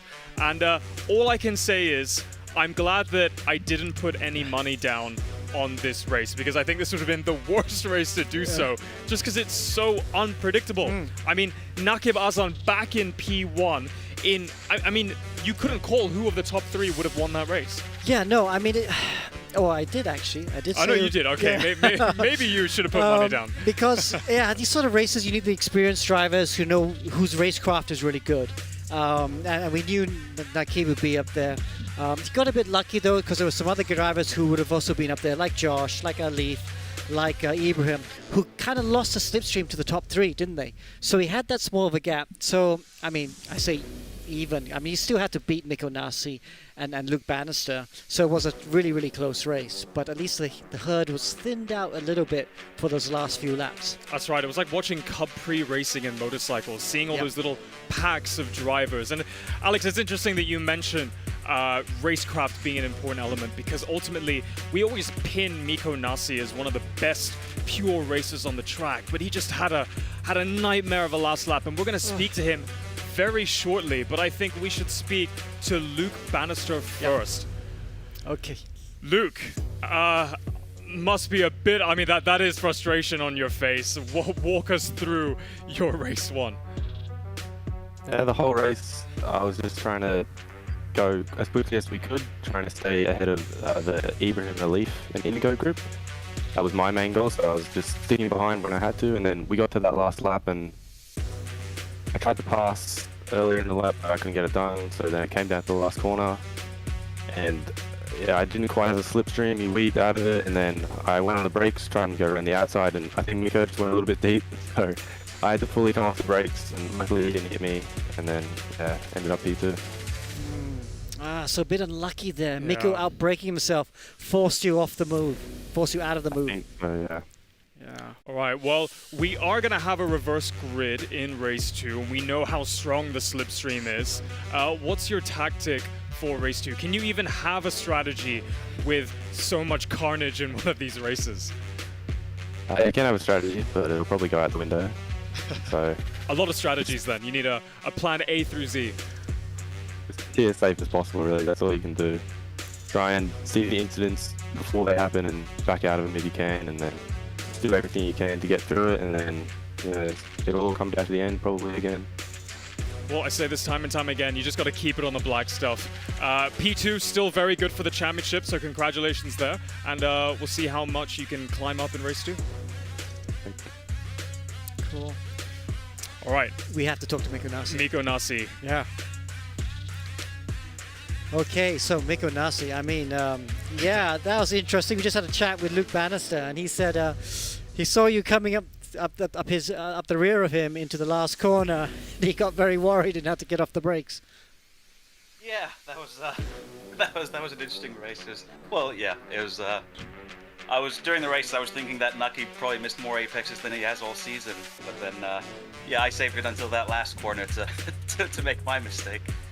Yeah, just unfortunate. It was. I think the guys in front checked a tiny bit early, but yeah, I missed my braking point massively as well. Probably just distracted a little bit by the excitement of it all. Right, so you were playing it easy then, just hanging back in P3, waiting to make your move. Was that the strategy? Yeah, and not even so much waiting to make my move. I just figured that P3 would be solid points in the championship, and plan was to be there and pick up the pieces if something happens between the top two. But of course, you still try to go for it. We know that you're extremely good in go-karts, and of course you're Finnish, which means you're naturally good at rallying. How similar are both of those disciplines to driving the Lotus 49? Yeah, actually, the most similar thing I've probably driven is the Caterhams, and kind of feel like home in the 49 in comparison to the Caterhams, because they're similar in that they have no extra gimmicks, no electronics, no ABS. No traction control, anything like that. They move around, and no aero either. So yeah, felt really nice to drive, even with a limited amount of practice. It was awesome to not have to do much on setup and just focus on the driving. It was fun. Yep, well, we know you're very fast on the Caterham as well. Anybody watching this, go and check out Miko's YouTube channel. He's got some pretty cool onboards there that you guys can check out. But tough race, Miko. Looking forward to seeing what you can do in race 2. Yeah, we'll do better. Awesome. All right, let's go and take a look at the highlights from race 1. Here's that start, all the cars getting off the line. And you can see the first half of the track, cars looking nice and careful, but then the second bunch here, going side by side, 4x4 cars aside, that doesn't work in T1. And then this battle here, there between Kalen Chin and Inigo Anton kind of broke up the groups. So then there was 3 cars out in front. And then this incident between Josh Perwin, championship leader, wasn't out of the race as we first thought, managed to recover to P13. But this was the 2 groups. These 3 up front fighting for the win, and then a group of 4 fighting for the low podium position. Then Mikko Nasi running wide at the last corner allowed Nakib to have an uncontested challenge to the finish line. He would take his second win of the season. Bannister in second. Inigo Anton sneaking through to P3.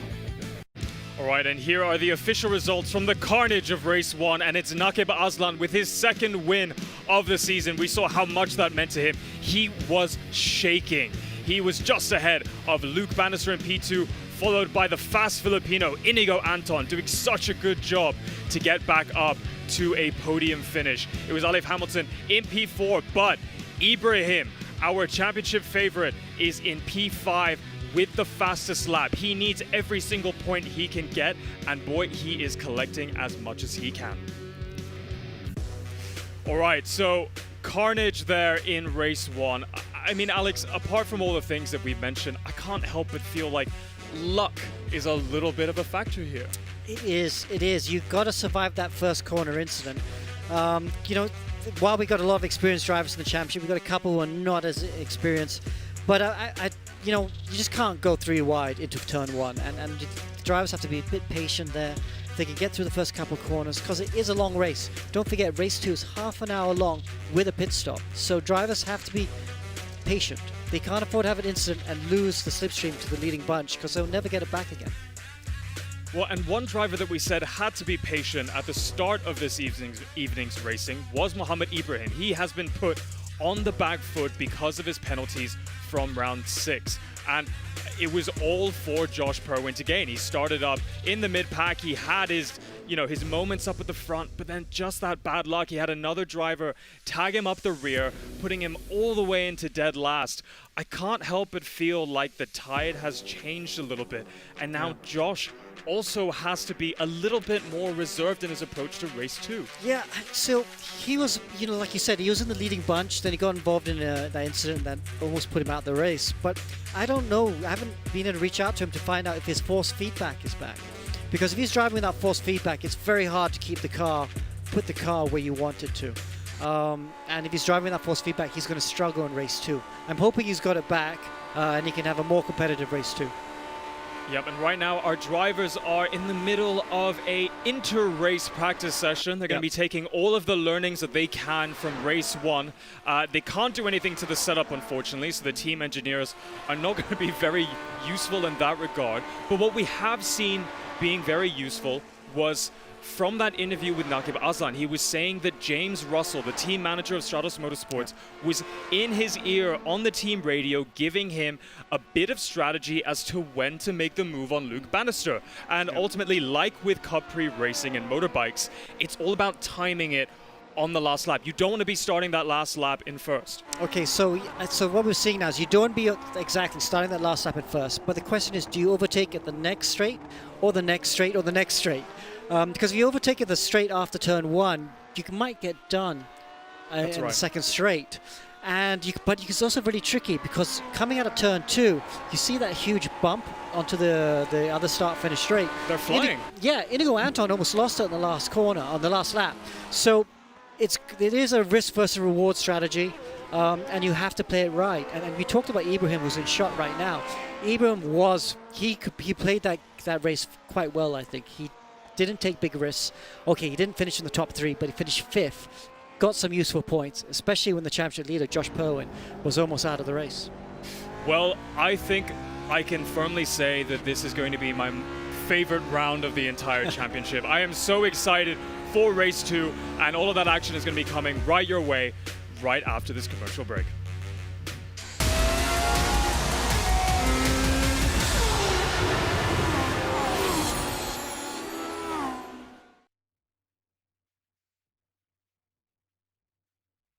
When I switched to Pro Mileage, I got 46-47% of savings. I paid 790 for it. Compared to any other insurer, the cheapest was 1,290. Pro Mileage was the only one that gave me 5,000 extra value to cover, yet still cheaper. My Volvo XC40 1 year premium 6,000 over ringgit. Then I start taking Pro Mileage. I say, huh?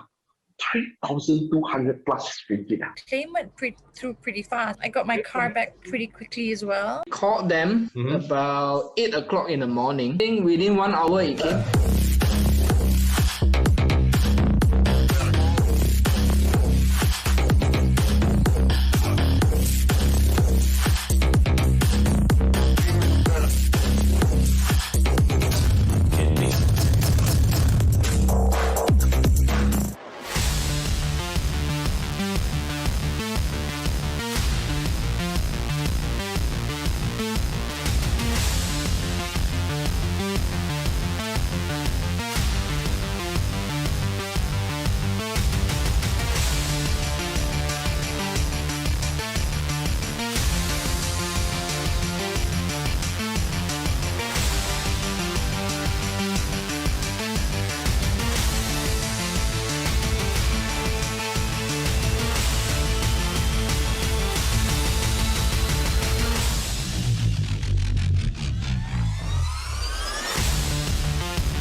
Again, and this is round 7 of E1 Season 2 here at the Monza Combined circuit.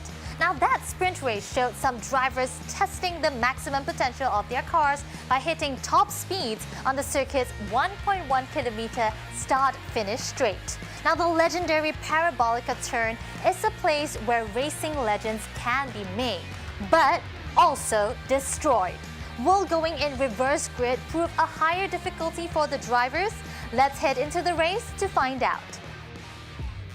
Indeed, thank you, Amanda. Race 2 is coming up shortly with action brought to you by our sponsors, Evo Club Car Insurance with Pro Mileage. Make sure to check out their website to see how you can save 40% off of your next car insurance renewal. Now, off to the commentary box, it's Alex and Amo. Thanks, Daniel, and well, we caught our breath now. Yeah. We probably need to lose it again once the second race gets underway, because it is the reverse grade race where the top 15 get reversed, and on pole position is Dominic Ang, who we saw going torpedoing through the air in that first corner. Wow, so Dominic Ang is be on pole position. There he is, Joaquin Garrido in second, Josh Perwin in third, so he can finish near the front. Arif Asbi fourth, Ivan Bantiago fifth, Daniel Martin there in sixth position, Melvin Tan in seventh, Kalen Chin in eighth. We have to watch out for him. He'll be strong in race 2. Miko Nasi in P9, Josh Thomas in P10. And that crucial thing, we talk about Josh Perwin, third place on the grid right now as we look through the rest of the field. 10th Thomas, 11th Ibrahim, 12th Alif, who were right beside each other, 4th and 5th in the race. Inigo Anton, Naki Baslan as Bannister, 14th, and then Naki Baslan 50th because he won the race. Aaron Lim and Riccardo Pacelli round up the rear. So all 70 drivers have returned for the second race, but we had to talk about what happened to Josh Perwin in that first race. Innocent bystander in that accident, got rolled out a bit and then into the pits. That don't you think, Alex, will be the pivotal turning point in the championship season? It will. Well, it could be. Let's see what happens in race 2. Still a lot could happen. I mean, Powen could end up winning this, and maybe both his Team Flash rivals might not even win the race. So let's see. But it is definitely high pressure stakes right now. We're at the business end of the season. You can't afford any mistakes. Indeed, and we have the green Stratos Motorsports car of Dominic Ang, car 333. And that's pretty much as close as we could get to the Team Lotus colors back in the day. 1967, they ran still the colors of the British Racing green, but further behind you can see that Josh Powen's colors is a bit close to what Lotus ran the next year with the gold leaf team colors. Quite nice to see that a lot of teams went retro for this one. Yeah, that is nice. I love that they've all gone retro. I mean, a lot of these drivers and teams, they all historians as well of the sport, love the sport, and it's so cool seeing these cars. Absolutely. And we're going to have a bit of an American vibe to it. It's a bit like Indianapolis, where they have had rolling starts even from the beginning back in 1911. This one, they had a race of two worlds back then when American championship auto racing cars came over across the Atlantic to do a start line rolling start. So it's no surprise here that we get to do the same thing here today in 2021 with the E1 Championship. So we wait for the lights. Green light will come on, or in this case the green flag will drop. Dominic Ang controls the pace of the field. They speed up towards the line now, and the race is underway, and that's a good start there from Dominic Ang. He gets the whole shot coming to turn 1, but Josh Powen powers his way through the field. He tries to go on the inside then, and as they come out to the banking now, it's a 5-way scrap for the lead. Oh, Dominic has to make sure he tries to keep in one line. Garrido there has to be careful as well. Oh, someone going wide there and then coming down inside. That's a perfect way to start. Big accident. Oh, that's a big accident already, and Garrido's out. Garrido's been knocked out, and you can see the disappointment on his face. He thought that he'd be in a prime position to get his first ever podium of the season. Look at that. The sheer frustration on his face is palpable. You can feel it there. It wasn't his fault. It's just a bit of a slight contact, and he's been sent into Narnia and out of the race. And Powen's involved as well. Powen's out of the race. Yeah, both those drivers, just got tagged. You could see it coming. And you can see, again, who's that? Oh, 32. Oof. Oh, that car's flipped over, and that's Vantagiato. Vantagiato has dropped his way through the field. As further behind, there's more mayhem, and hopefully everyone can get through there safely. There's a car doing a breakdance on the Grand Prix stuff in the straight. Oh, Dominic Ang's been hit by Josh Thomas. He cuts the entire first section. What is going on here, lads? Wow, and he's smiling there. He's going to get a slowdown penalty for that. He'll have to slow down. But cars all over the place. There's Josh Thomas, got lucky with that. Melvin Tan there in third position. Mohamed Ibrahim, whoa, both Flash cars made it through safely through that carnage. Oh, wow, that is big. That's advantageous because look at this. Where is Luke Bannister? Where's Josh Powen? They're in the pit lane, 15, 17. Oh, there's a spin. Alif has been spun around by Melvin Tan. What a disastrous start for the championship contenders. From the previous round as he comes onto the inside of Dominic Ang now. He tried to do that, but he couldn't. But he has actually forced Dominic off onto the gravel trap, and he nearly ran to the back of him. He's smiling right now because he knows full well that his teammate's been involved in a massive accident, flipped around, and his championship rival, his main championship rival, is still in the pit lane. Wow, so Ibrahim has to be calm here. With this sort of advantage, it's not about winning the race. It's about making sure you collect good points because his championship rivals, I don't think, are going to score any points in this round. Yep, indeed. And guess who else is going to have an opportunity to score points? Naki Bazlan, who is actually in third place right now. He's following Ibrahim through. Dominic Ang ran white coming through the Parabolica, the Michele Eberato Parabolica, as we complete a chaotic and highly frenetic lap 1. Josh Thomas is in the lead, 1.8 seconds. Mr. Consistency, who was absolutely consistent in the first few runs of the season before he went off the boil slightly, now is in clear air, and he's now broken the toe away from the rest of the field. Yeah, so great opportunity there for him. But, he has got a gap. He's really in first place to try and win this race.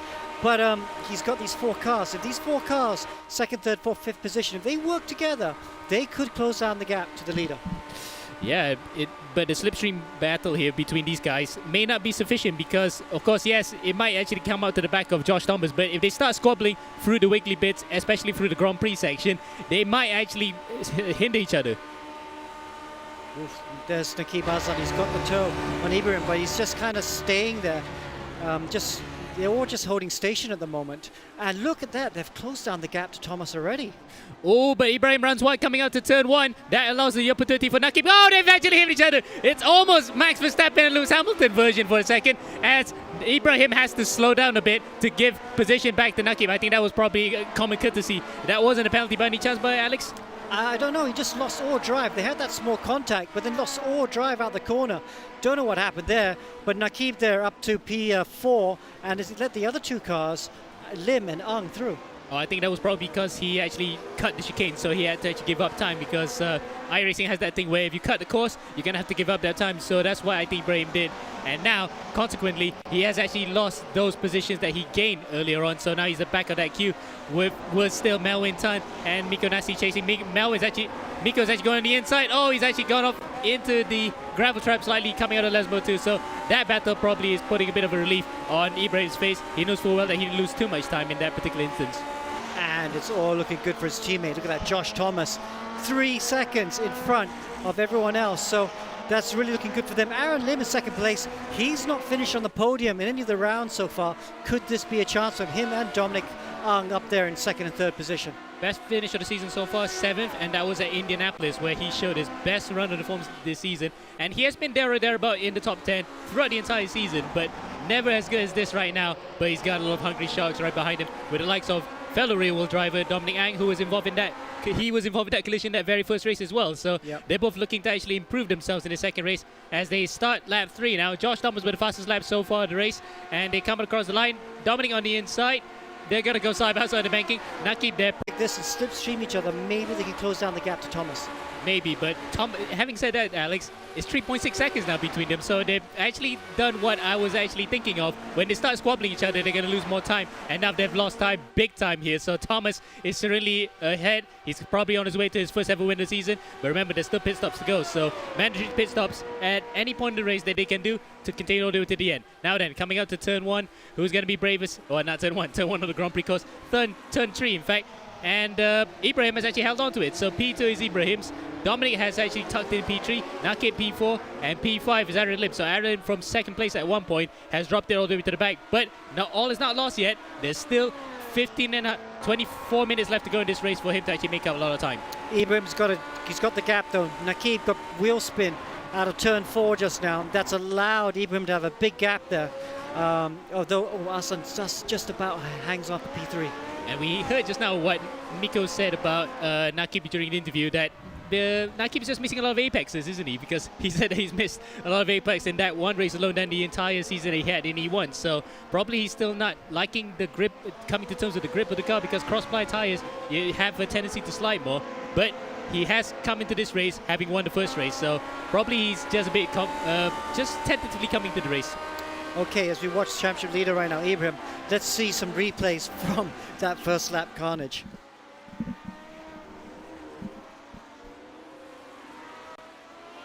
Oh, that's Bowen involved, and that's how he got sent over into the barriers and out of the race. And luckily for him, this is not real, otherwise that would have easily been a fatal crash. And look at how much the car is still somersaulting through the air before it comes to the stop. And Garrido's already out of it by this point because he went straight into the trees and out. This is what happened to Anton. Oh, he touched the wall as well, and that caused the chain reaction where we had that massive accident on the Grand Prix main straight. 4 cars breakdancing. You thought this was actually the west coast of America or something, but in actuality, we're in Monza, Italy, and Anton has ended up the worst of the lot. He's right at the back, and now he's in 14th. More replays here. This is what happened to Bannister, and this is the reason why we've lost both BlackArts cars from the front of the field, and what a disaster for them in the team championship, which effectively means Flash will actually get the most number of points here. As we look what happened to Alif here during lap 2, I think. He is behind Alif at this point. Oh, actually, this is actually Alif. Sorry, I thought it was Ibrahim. He got tagged by Aaron Lim, braking for the second chicane. Then he went over the sausage curb. Look at this. He actually flipped over the sausage curb. We just missed that replay. Back to the front, though. Thomas is still way out in front. Good 3 seconds on everyone else. Ibrahim there in second position, still holding off the others, but Nakib is in the slipstream, and you just got to feel he's going to close that gap to P2 now.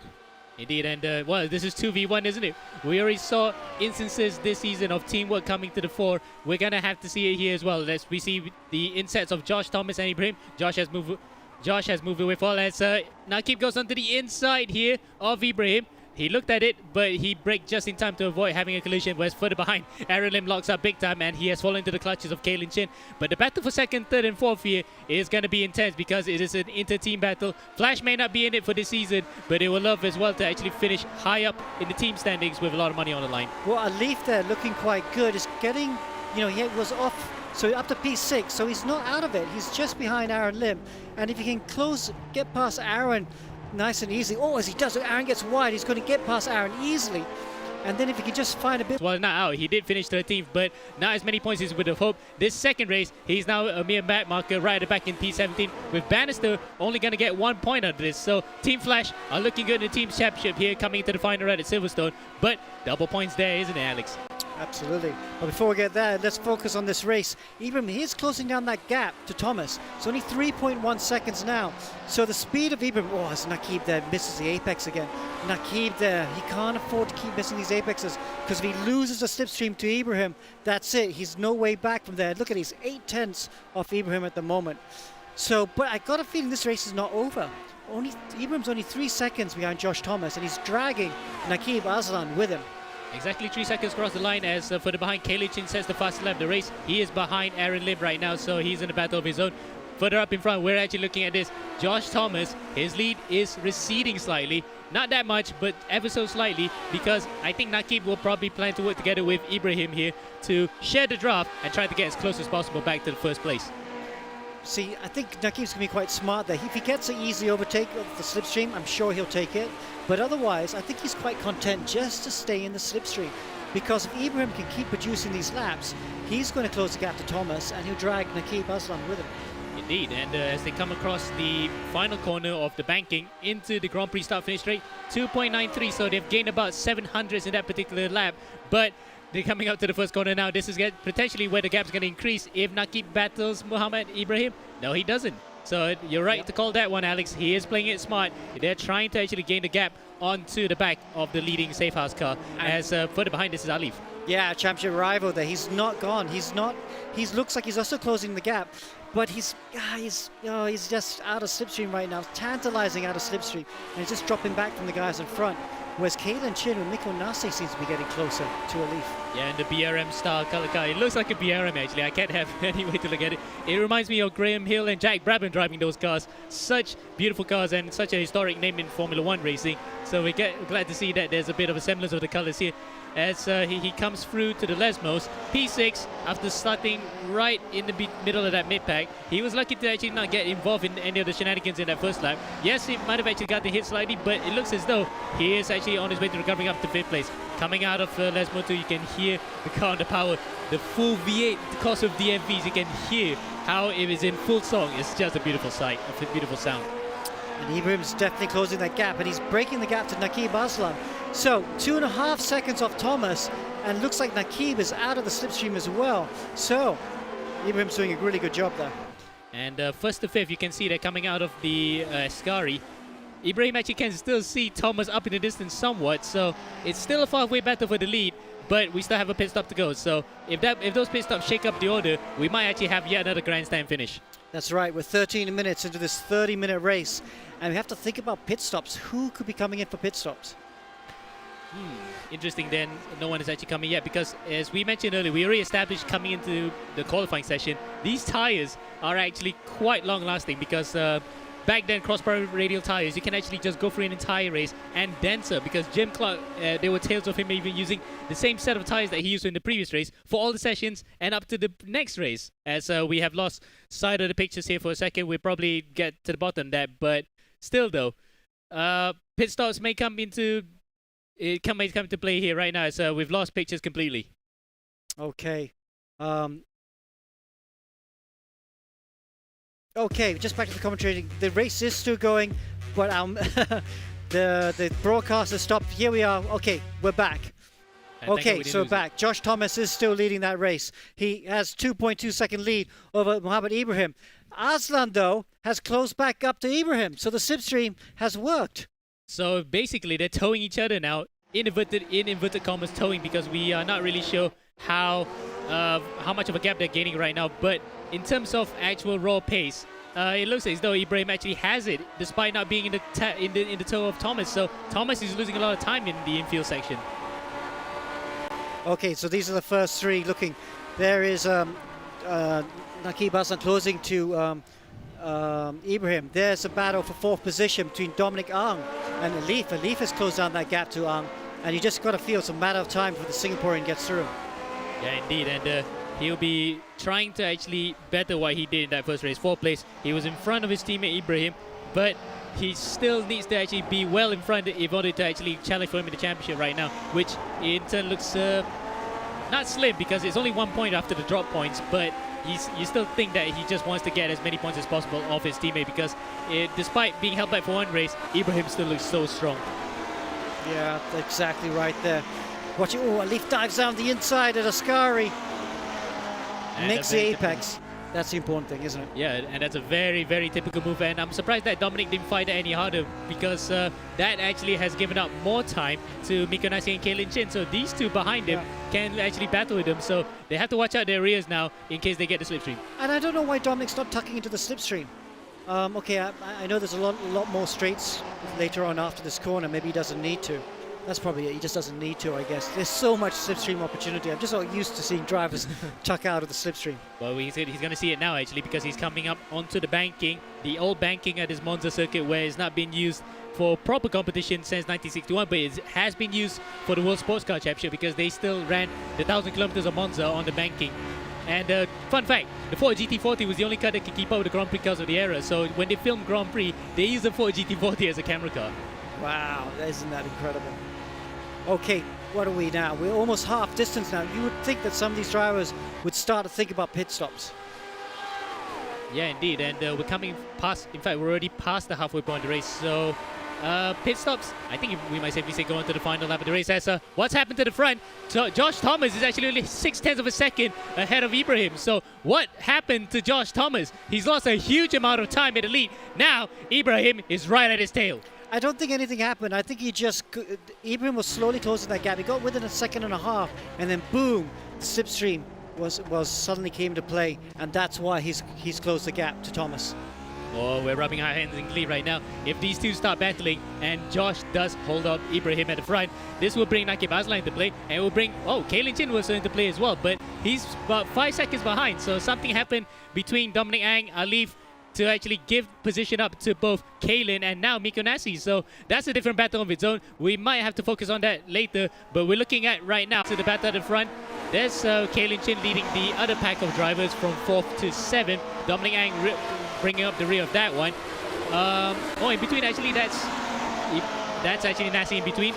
Alif is in between of that. So it's going to be a close battle between these guys. But at the front, it's only 5/10 right now. Yeah, so this battle, so two groups right now. But let's look at Thomas right now. Thomas, there he is. He's only got 3/10 on Ibrahim. Ibrahim looks like he's going to take the lead on this lap if he uses a slipstream well. And he is definitely going to use that slipstream because there's no other way for Thomas to defend apart from just weaving side to side, trying to break the turn. Look at that, 1.1 seconds difference in terms of lap time last time around. Ibrahim with a fastest lap of the race, 2:34.8 as they come into the banking now. He is going to tuck in on that slipstream, just slightly below that line, but I think it's enough for him to actually just get it, unless Thomas will manage to break that toe. He's right there, tucks out of the slipstream, that's it. In between banking turn 1 and turn 2, Ibrahim leads for the first time today. Ibrahim then side by side with Josh Thomas. Josh then not giving him much of a fight because he knows full well that if they start squabbling here and they touch wheels, it's over. They're going to crash into the barrier and they're going to break both of their races. So Josh Thomas then on course to his best ever finish this season. Well, matching his best finish of the season because he finished second in the second race at Gilles Villeneuve. But how he loved that to get a win, especially off the previous championship leader. But I think at the end of this run, he might be potentially back in the championship lead. Wow, Ibrahim's really late on the brakes there, but he makes the apex really well done. Watch the exit out of here. Thomas gets a good exit. So does Ibrahim. And they are just gapping Naqib Hassan in third. Naqib's just way out of it, 3.3 seconds behind the leading two. Yeah, they're not squabbling, and I thought Josh might just give a bit of a look on the inside, trying to make Ibrahim make a mistake, but no, he's actually tucking in. So if all else fails, this is going to be the battle for the lead between just the two drivers. And I was expecting a big group because I wanted to see a very close battle, at least between 3 to 4 drivers like we had back in the 60s and 70s. Yeah, it's just because of the squabbling is over especially the first lap drama. Really, this kind of breaks up the group. But Josh there in P2, does he have the pace to get back in front of Ibrahim? That is the question. Yeah, that's a good question indeed, because right now Ibrahim has built up a 4:10 gap ahead of Thomas. Thomas is just biding his time. He did lose that gap slightly because of probably making a mistake somewhere, because he lost an entire second in just one lap, and then Ibrahim just got to the back of him. So probably just needs to recompose himself, get to the back of Ibrahim, and probably trying to plan out the same maneuver that Mikko Nassi unfortunately did not do on the final lap, and try to actually get his first victory of the season. Okay, there's Nakib Aslan in third. Let's go back to that battle for 4th position. Kalen Chin there. He's put a bit of daylight, hasn't he, between him and Muhammad Alif. And look at that, Mikko Nassi's disappeared, so he's had a mistake or an incident off camera. Yeah, Nakib actually is just further ahead of these two by about 5 seconds. Kalen now, now imagine it between him and he's into the pits. He's with the very first drivers to come to the pits. Now that's an interesting... 4 leaders, okay. So they have to fill up the petrol. Okay, so that will actually be the possibility of why he actually pit early. Maybe he used up too much fuel as rest of the field come in as well. Melvin Tani came into the pits, Bocelli comes into the pits, Vantagiato comes to the pits. So both Italian drivers, well, one by heritage and one by actual nationality, have come to the pits. So the drivers in that midfield have actually come in, but we're looking up further in front. 0.4 of a second still between Ibrahim and Thomas. But you can't really separate between these two. You might just say, well, Ibrahim is going to take it, but Thomas has not given this up. Mr. Consistency is back to being Mr. Consistency. Yeah, but Thomas very tentative through turns 1 and 2, and has lost a bunch of ground to Ibrahim. So I think actually Ibrahim's going to take this, because he's looking really good. Ibrahim notices his chance. If he can just eke out a couple more tenths, maybe half a second before the end of this lap, he could be gone. He could break the slipstream. And look, he's lost further time coming through the Radial Eurasia. It's almost a second. It's in fact touching a second here coming through Lesmo 1 and Lesmo 2. You're right, Alex. I think he's just kind of lost it. Unless he comes to the pits to get into a new set, fresh set of tires and topping out with fuel first. He could try to undercut Ibrahim. Yeah, I think Thomas made a mistake there. He had the opportunity to overtake the turn 3, but he decided to play the waiting game, was way too tentative through the first chicane, and just lost way too much time to the Indian. And so Ibrahim, he knows this is his chance. He's 1 second in front of Thomas. If he can find another 3-4 more tenths, he's going to be breaking the slipstream and he'll be gone, and the race win will be his. And it will be now back onto the onus of Josh Thomas to actually keep up the pace, because we saw just now Ibrahim as far back as 3.7 seconds at one point. He managed to make out that gap, and without the use of a toe. So Thomas then, despite having a toe behind Ibrahim, is not able to actually catch up to him. This is disastrous for the Safehouse driver if he can't actually make out the pace. I think he's going to come into the pits. In fact, both of them coming to the pits at the same time. So no undercut strategy, overcut. It's about a battle of crews, and Nakib Aslan takes the lead. This time, he'll try the overcut. Wow, okay, so we'll have to watch, see what happens. Nakib Aslan goes in the lead, has not had the pace in race 2, to be honest, just hanging back there 3.5 seconds off the leaders. But he has the lead for now. Can he come up with a special strategy, maybe go a bit longer than everyone, and like you say, undercut them? Well, in this case, Nakib will try to overcut, because normally if tires last very long, they can overcut. We've seen that, especially in 2017, where in F1 2017, where the tires were much harder. You can overcut drivers, and this is what Nakib is aiming to do, because these tires don't really fall off the cliff as much as the IRO ones. So he has the opportunity to actually get back into the lead, but he's going to have to pull in a stonking in lap in order to do so.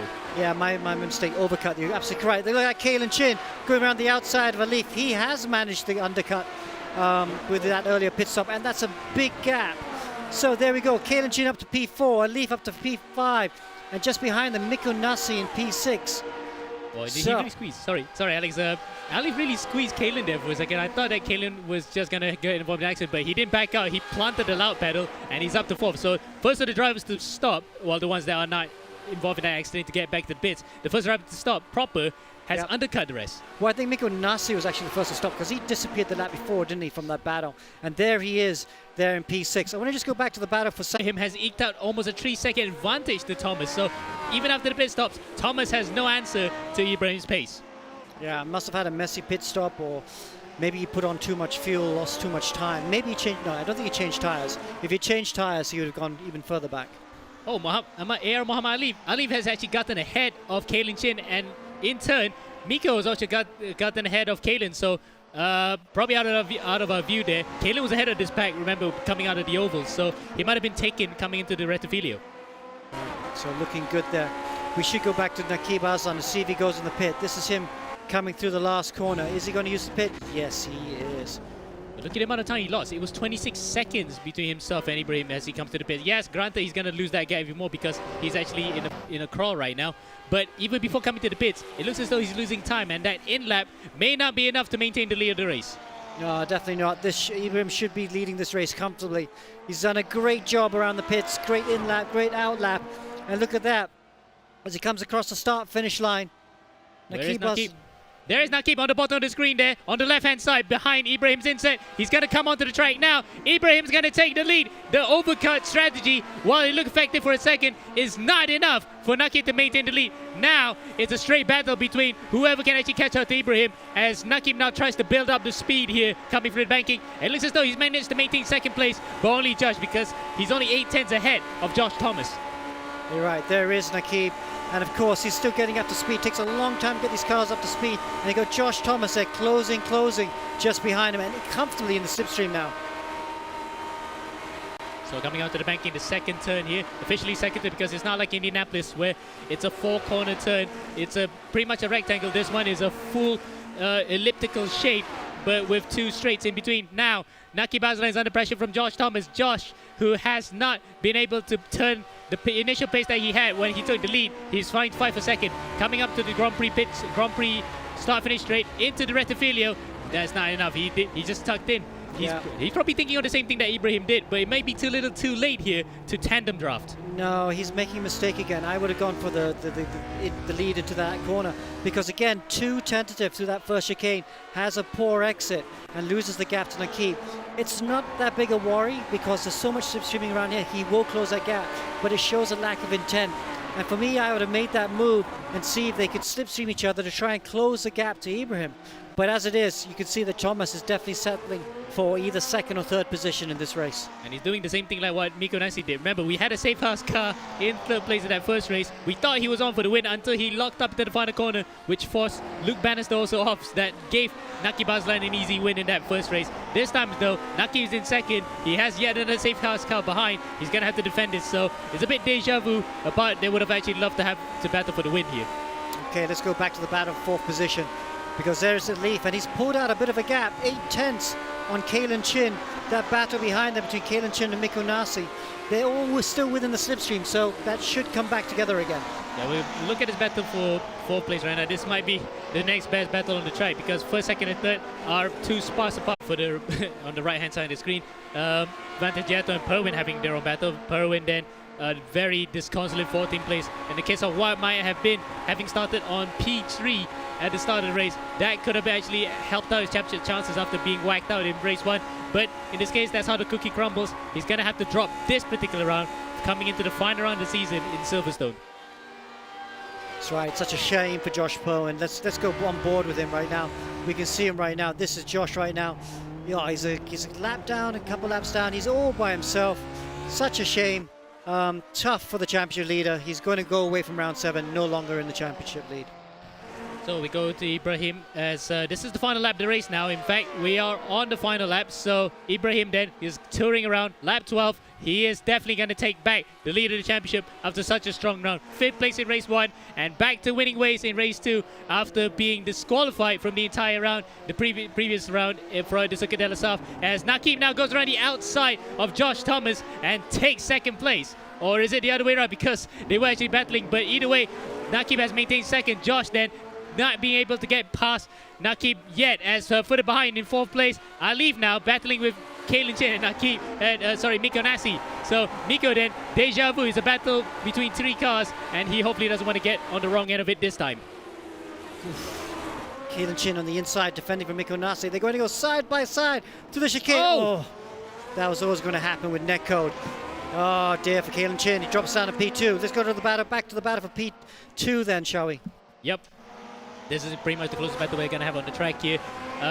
Apart from that battle for P4, which has broken up prematurely because of a slight netcode issue that we've kind of had throughout the entire season. But besides the point, we have a battle on here right now for P2. Never mind P1. 4.6 seconds ahead. Ibrahim's going to take it. But who's going to take P2 here?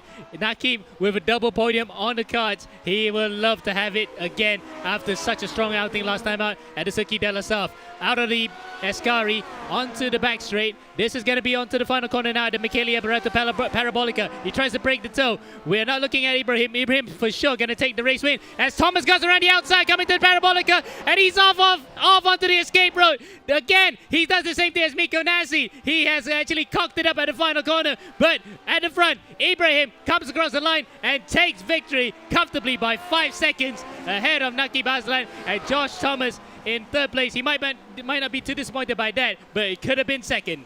Fourth place is Alif, recovers after the crashing out in race 1 where he flipped. Fifth place is Mikko Nasi, and 6th is Kalen Chin. A bit of a slow burner towards the end, but nonetheless, a very exciting race.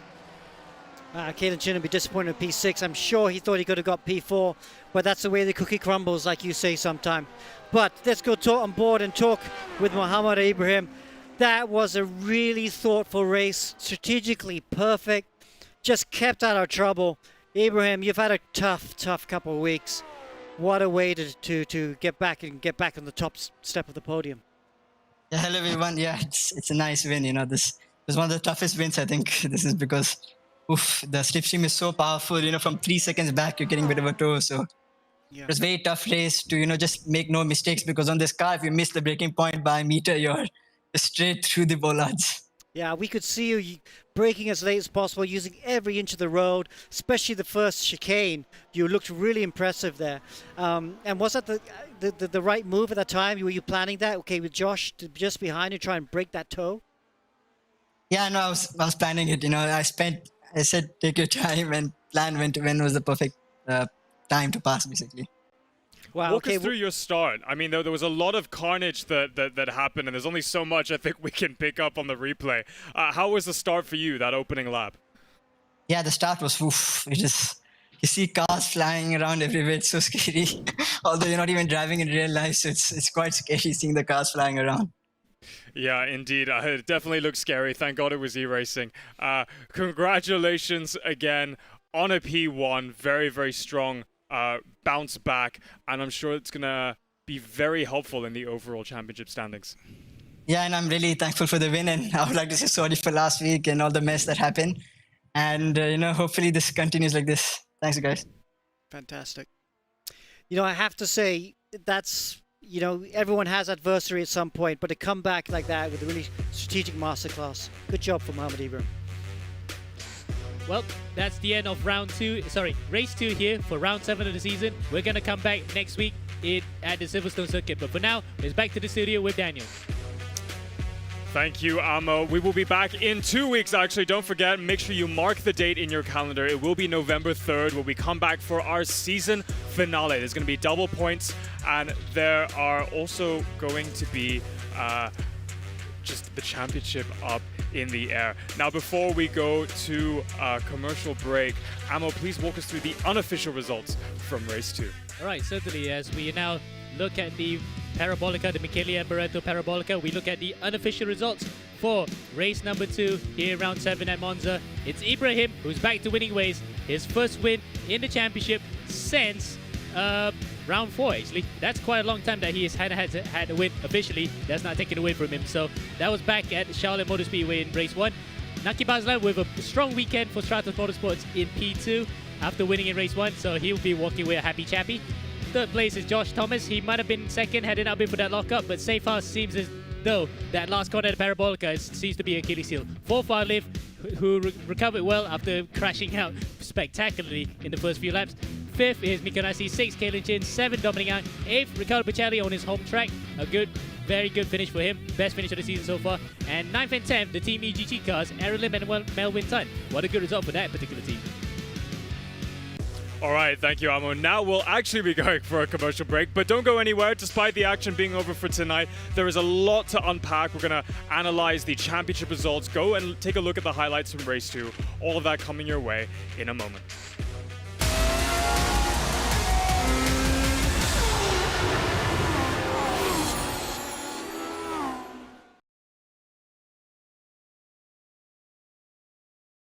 When I switched to Pro mileage, I got 47% of savings. I paid 790 for it. Compared to any other insurer, the cheapest was 1,290. Pro mileage was the only one that gave me 5,000 extra value to cover, yet still cheaper. My Volvo XC40 1 year premium 6,000 over ringgit. Then I start taking for mileage. I said, huh? 3,200 plus ringgit. Claim went through pretty fast. I got my car back pretty quickly as well. Called them about 8 o'clock in the morning. I think within 1 hour it came.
So Team Flash at front, not surprised, they are the reigning champions and they got two really good drivers. Hello everyone, I'm Mohammed Ibrahim. Hi, I'm Alif. I'm the Drivers' Champion from Season 1 and we are the Team's Champion from Season 1 of E1. Team Flash made a very shrewd choice. They already had Alif Hamilton in the pocket, the reigning champion, but they knew they needed someone that knew iRacing very well because it's a very specialized game. So they went out on a limb and grabbed Ibrahim, which will be a good choice because Ibrahim is red hot in iRacing. So now, Mohammed Ibrahim is just pipping out ahead, but Alif is coming up. He has also had his first win. So it's just taken him a couple of rounds to get into the groove of things. It was a very, very positive round for me, getting the clean sweep finally, man. I mean, I've been trying so hard, I've been working a lot, getting faster on iRacing, and yeah, seeing it come to fruition is it's a very satisfying thing for me. Being with Alif, he's last season's champion, so you get to learn a lot from him, and he's really quick and he's won on multiple platforms, so it's really nice working with him. Mohammed Ibrahim come away with 6 pole positions out of 6, breaking records, winning races, and really holding his own up at the front despite all of the challenges and curveballs that the championship has provided him so far. Mohammed Ibrahim is interested in Mohammed Ibrahim. He doesn't want to play second fiddle as he was asked to last year with Naki. He wants to be the boss man. To be honest, I was expecting us to work more hand in hand, but we rarely come online together. It's a lot more difficult now. It's going to be a big challenge, but I'll be working hard and spending the time I need to be competitive in all around. Last round, we saw him make an accusation. When things don't go his way, he kind of falls apart. Which ultimately had a huge impact on his Drivers' Championship standings. but also the team's championship standings. He has contravened the regulations we have in E1 called the general behavior rule. So the stewards have decided that Ibrahim will be excluded from round 6. So all the points he scored in round 6 in qualifying in race 2 will be taken away from him. And because he's got the penalty point situation and this is an extra penalty towards him, he will have to serve a qualifying ban in round 7. I felt it was very, very careless. I told him as well personally that the consequence is the team's points gets lowered as well. I don't think it should be something that's acceptable. Judging by how they've been acting, it might be fair to say that the drivers aren't helping each other as much. They're very much working on their own. They work together on the track. You see they always try and help each other get the good positions on the track. But they can't work together to do setup and stuff. But ultimately, it's still Team Flash in the front. And that's a good thing or a bad thing. But a Maverick in racing, fabulous. So I'll be very frank, I think my forecast for the team's championship standings is that Team Flash is going to walk away with it. For me, I think Team Flash are odds on to win the team championship. We've got Alif and Ibrahim driving really well. Champions by a mile, Flash. This season I hope to win the championship, and that's definitely my goal. I really work hard to make that happen. May the best man win. May the best man win indeed. Welcome back to E1 Championship Season 2. We've just wrapped up all the races in action for round 7 held at Monza, and all of that action was brought to you by our sponsors, Evo Club Car Insurance with Pro Mileage. Make sure to check out their website to see how much you can save off of your next car insurance renewal. Now, Alex, usually we talk about the commentator's curse and how our predictions lead to the opposite eventually coming to fruition. But it looks like you, me, and Des had the same predictions that Team Flash would do very well, and despite the constant setbacks being thrown their way, I mean, especially to Mohammed Ibrahim, they just seem to keep coming out in front. I mean, luck is really on their side. Well, they've just been the best team so far. That's why they're leading the championship. You know, Ibrahim had a rough week last week. Drivers, everyone makes mistakes from time to time, but it's how you recover from those mistakes, whether you can put in the performance. And that's what Ibrahim's done today. He's done a great performance under big pressure, we have to say. Don't forget that if he'd made a mistake today, he would have got a qualifying ban again for the next race if he got some more penalty points. So he's under that cloud, and he still drove perfectly, didn't overdrive, chose his moments perfectly, and he won race 2, and he's now back in the championship lead. And another driver that's actually driving out of that cloud is Alif. I mean, the other teammate at Team Flash. We were constantly saying in the first half of the championship that, he hasn't really gone in the groove of the iRacing platform, and he was, dare I say, living in the shadow of his teammate who took a very strong and early commanding lead in the championship. But Alif really is coming into his own. I mean, he's still getting beaten by his teammate, but I mean, round 6, he won fair and square. And even tonight, he's done a pretty good job. Yeah, I think he just got unlucky tonight. When he went across the skate road, I think Aaron Lim took him out, and then he went upside down when he hit the bumper. So he lost a lot of points today through no fault of his own, from what we can see, obviously. He's a professional. Out of all the drivers out on the grid, he's probably the most professional out of all of them. Really puts in the work. He's very methodical. And that's why he's getting the most out of a poor start to the season. Well, as we mentioned, a lot of curveballs being thrown their way, and nonetheless, it's Team Flash up in front. But let's go ahead and talk to some of the other drivers that had an appearance up at the front in race 2, namely Josh Thomas, who finished in second. Josh, an incredibly difficult race all around in both race 1 and race 2. Walk us through your evening.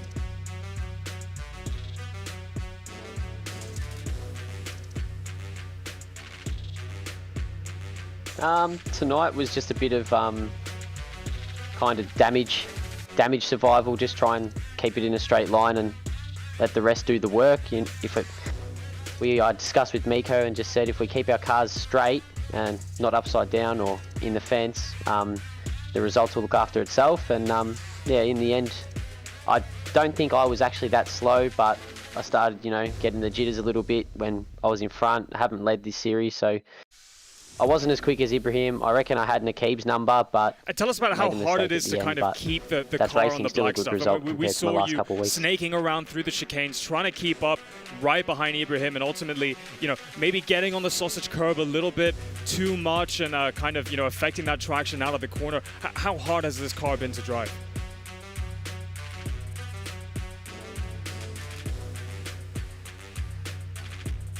I found this car personally a little easier than the Dallara Formula car from beforehand because I'm an Aussie. I do a lot of V8 supercar driving, and this car moves around quite a bit, similar to a supercar. It's just this has got a lot more power and a lot less weight, but they're kind of similar in the braking zones with the blipping and that type of thing. So I actually liked it. It was good fun.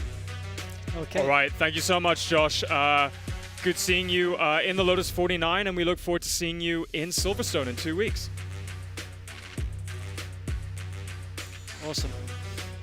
All right, up next, I think we have to talk to Josh Perwin. He was our championship leader at the start of the evening, and he's just fallen down the order. Let's try and find out what happened there. Josh, nightmare weekend, I think it's safe to say. Walk us through how your races have gone, particularly that race 2.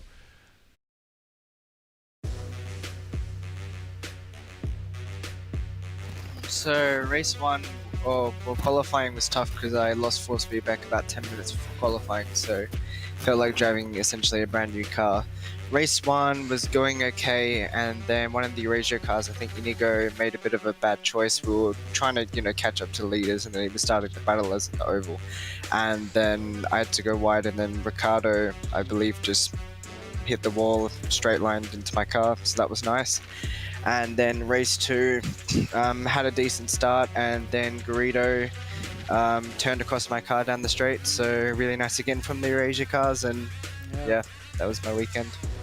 Tough day, tough day. Well, you still got one more round, double points, still everything to play for, so you just turn your attention to Silverstone.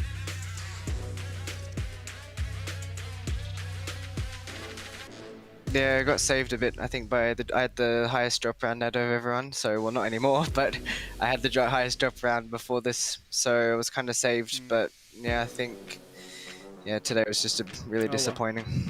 Okay. Thank you. All right, we've got time for one more interview.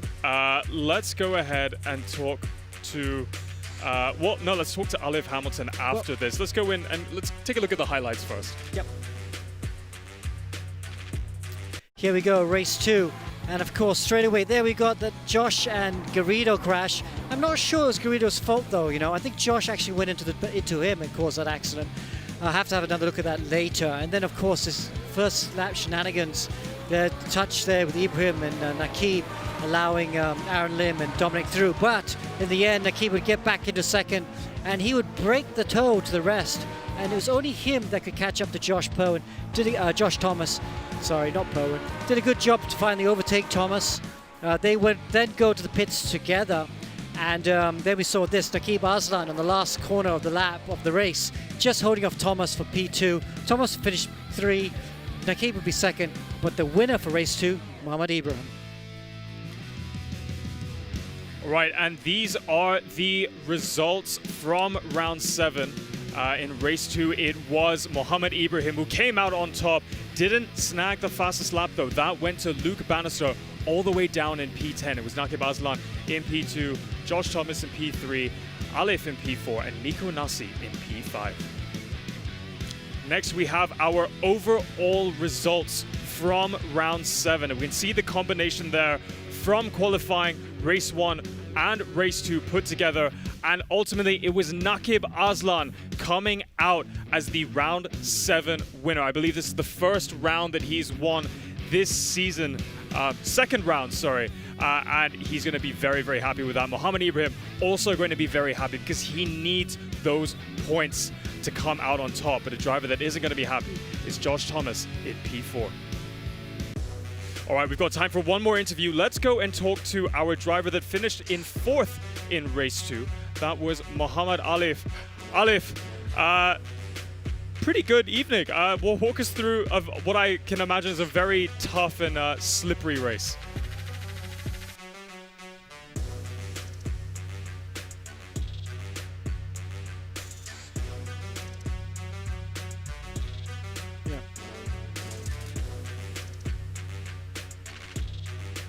Slipstream was mega. I mean, these cars don't have a wing, but you are gaining like to a 15 k's down the straights, which is which made the racing even better.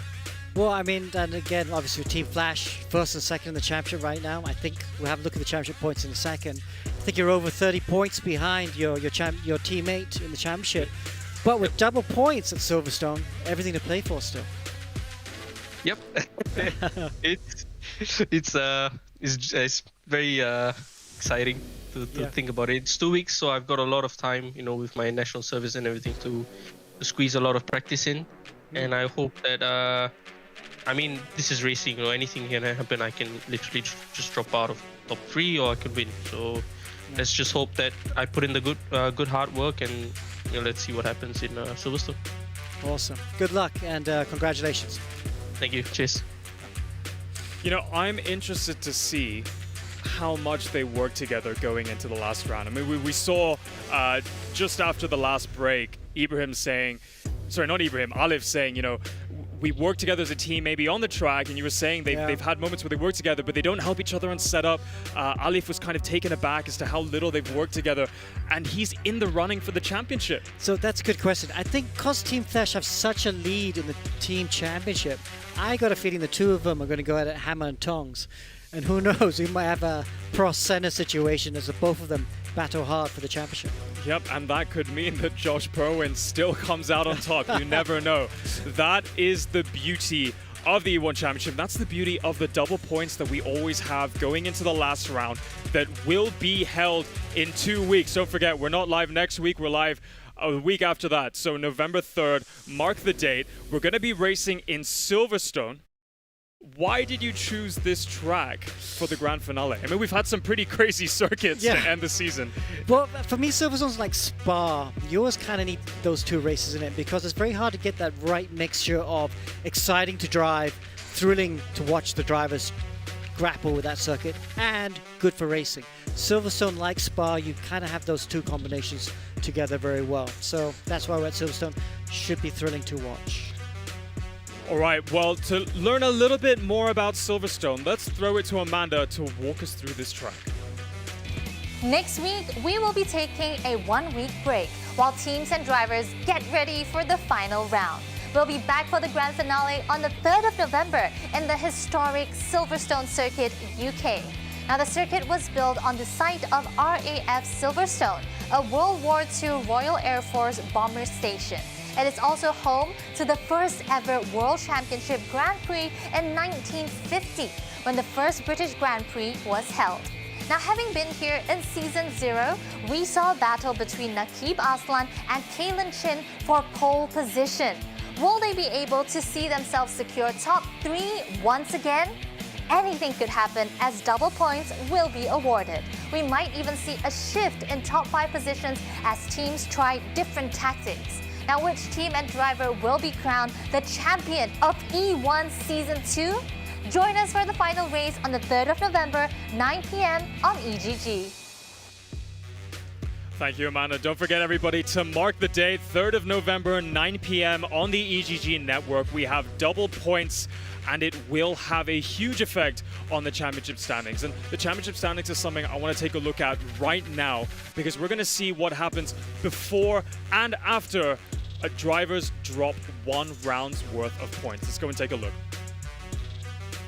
All right, so this is the championship standings before dropped points. And you can see they're highlighted in red is the lowest performing round for each of the drivers. So this is the round that each driver is going to remove from their championship performance. So we've got Ibrahim up in first, Josh Perwin in second, and Alif rounding out the top 3. And they're all well within 15 points of each other. And with double points in Silverstone, it means that those 3 drivers are definitely in the running for the championship win. So there they go, the highlighted points are the ones they drop. And now we see the scores after the drop points are taken into consideration. And there we go. Mohammed Ibrahim still in front, and he actually pulls out a small gap. So there we go. 12 points in front of Josh Perwin in second. 30 points in front of Muhammad Alif in third. Those are the 3 I think those three, okay, Naqib Aslan's closed the gap at P4. He's had a good round, but realistically, it's the top three going for the championship in round 8. So how many points theoretically are available to the drivers with double points, assuming they have a clean sweep? 50, 60, 120. 120. My maths isn't great. 128 points. So 128, including the fastest lap, means that even Naqib Aslan in 4th place technically is in the running for the championship win. And, you know, just looking at how the last races have gone in the last 2 seasons of the E1 championship, all you need is a theoretical chance of winning to actually win. That is true. All right, so we'll have our team's championship standings coming to you very soon. The crew is just working very hard and calculating all of those points with the drop round. Yeah, that's a good point. I forgot how many points, double points it means. So 128 points on offer for round 8 means technically the guy in 9th can still win the championship. Anyone in the top 9 can win the championship, mathematically. But I think realistic, you're right. Naqib's in the fight, isn't he? So I think the top 4 realistic. The champion is going to come from one of the drivers in the top 4. All right, well, let's take a look at the team's championship standings before the drop points, and then we'll take a look at after. No drop points no in the drop team points, standings. my bad. So, there we go. Daniel. It's Team Flash still up at the front. Well, looks like our predictions have all come true. They are, dare I say, walking away with the championship with 1 round to go. BlackArts Racing with their strongest performance in E1 history in P2. They're definitely going to have to work very hard to claw that gap to P1, but a podium finish is definitely in reach for them by 2 weeks' time. Safehouse in 3rd, Stratos Motorsports in 4th, and BlackWolf Racing rounding out the top 5. So Silverstone, we've had crazy tracks in the past, and whenever I say crazy, I'm of course referring to Bathurst, where just simply finishing the race is a feat on its own. But Silverstone is a track with great overtaking. Do you reckon there's going to be a lot of carnage?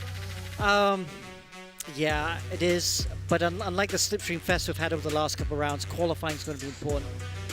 So the boys need to really try. I mean, Ibrahim's been the best in qualifying this year by quite a long way. So if he can replicate that, I think he'll have one hand on the trophy. All right, well, it's only 2 weeks away until we crown our Season 2 E1 champion at Silverstone, November 3rd. Don't forget to mark the date. If you can't catch our live stream on the EGG network, don't forget to follow us on Facebook as well on the E1 Championship, where we have our live stream. There is so much action coming your way. The championship fight is still wide open. The top 9 in with a theoretical chance of winning the championship. I can't wait. But that's all we have for you guys tonight. Thank you to our sponsors, to our crew. Thank you to Alex here in the studio and Ammo in the commentary box. We shall see you in 2 weeks on November 3rd. Yep. Tip our hat to you. Tip your hat. Have a good evening, and we'll see you soon.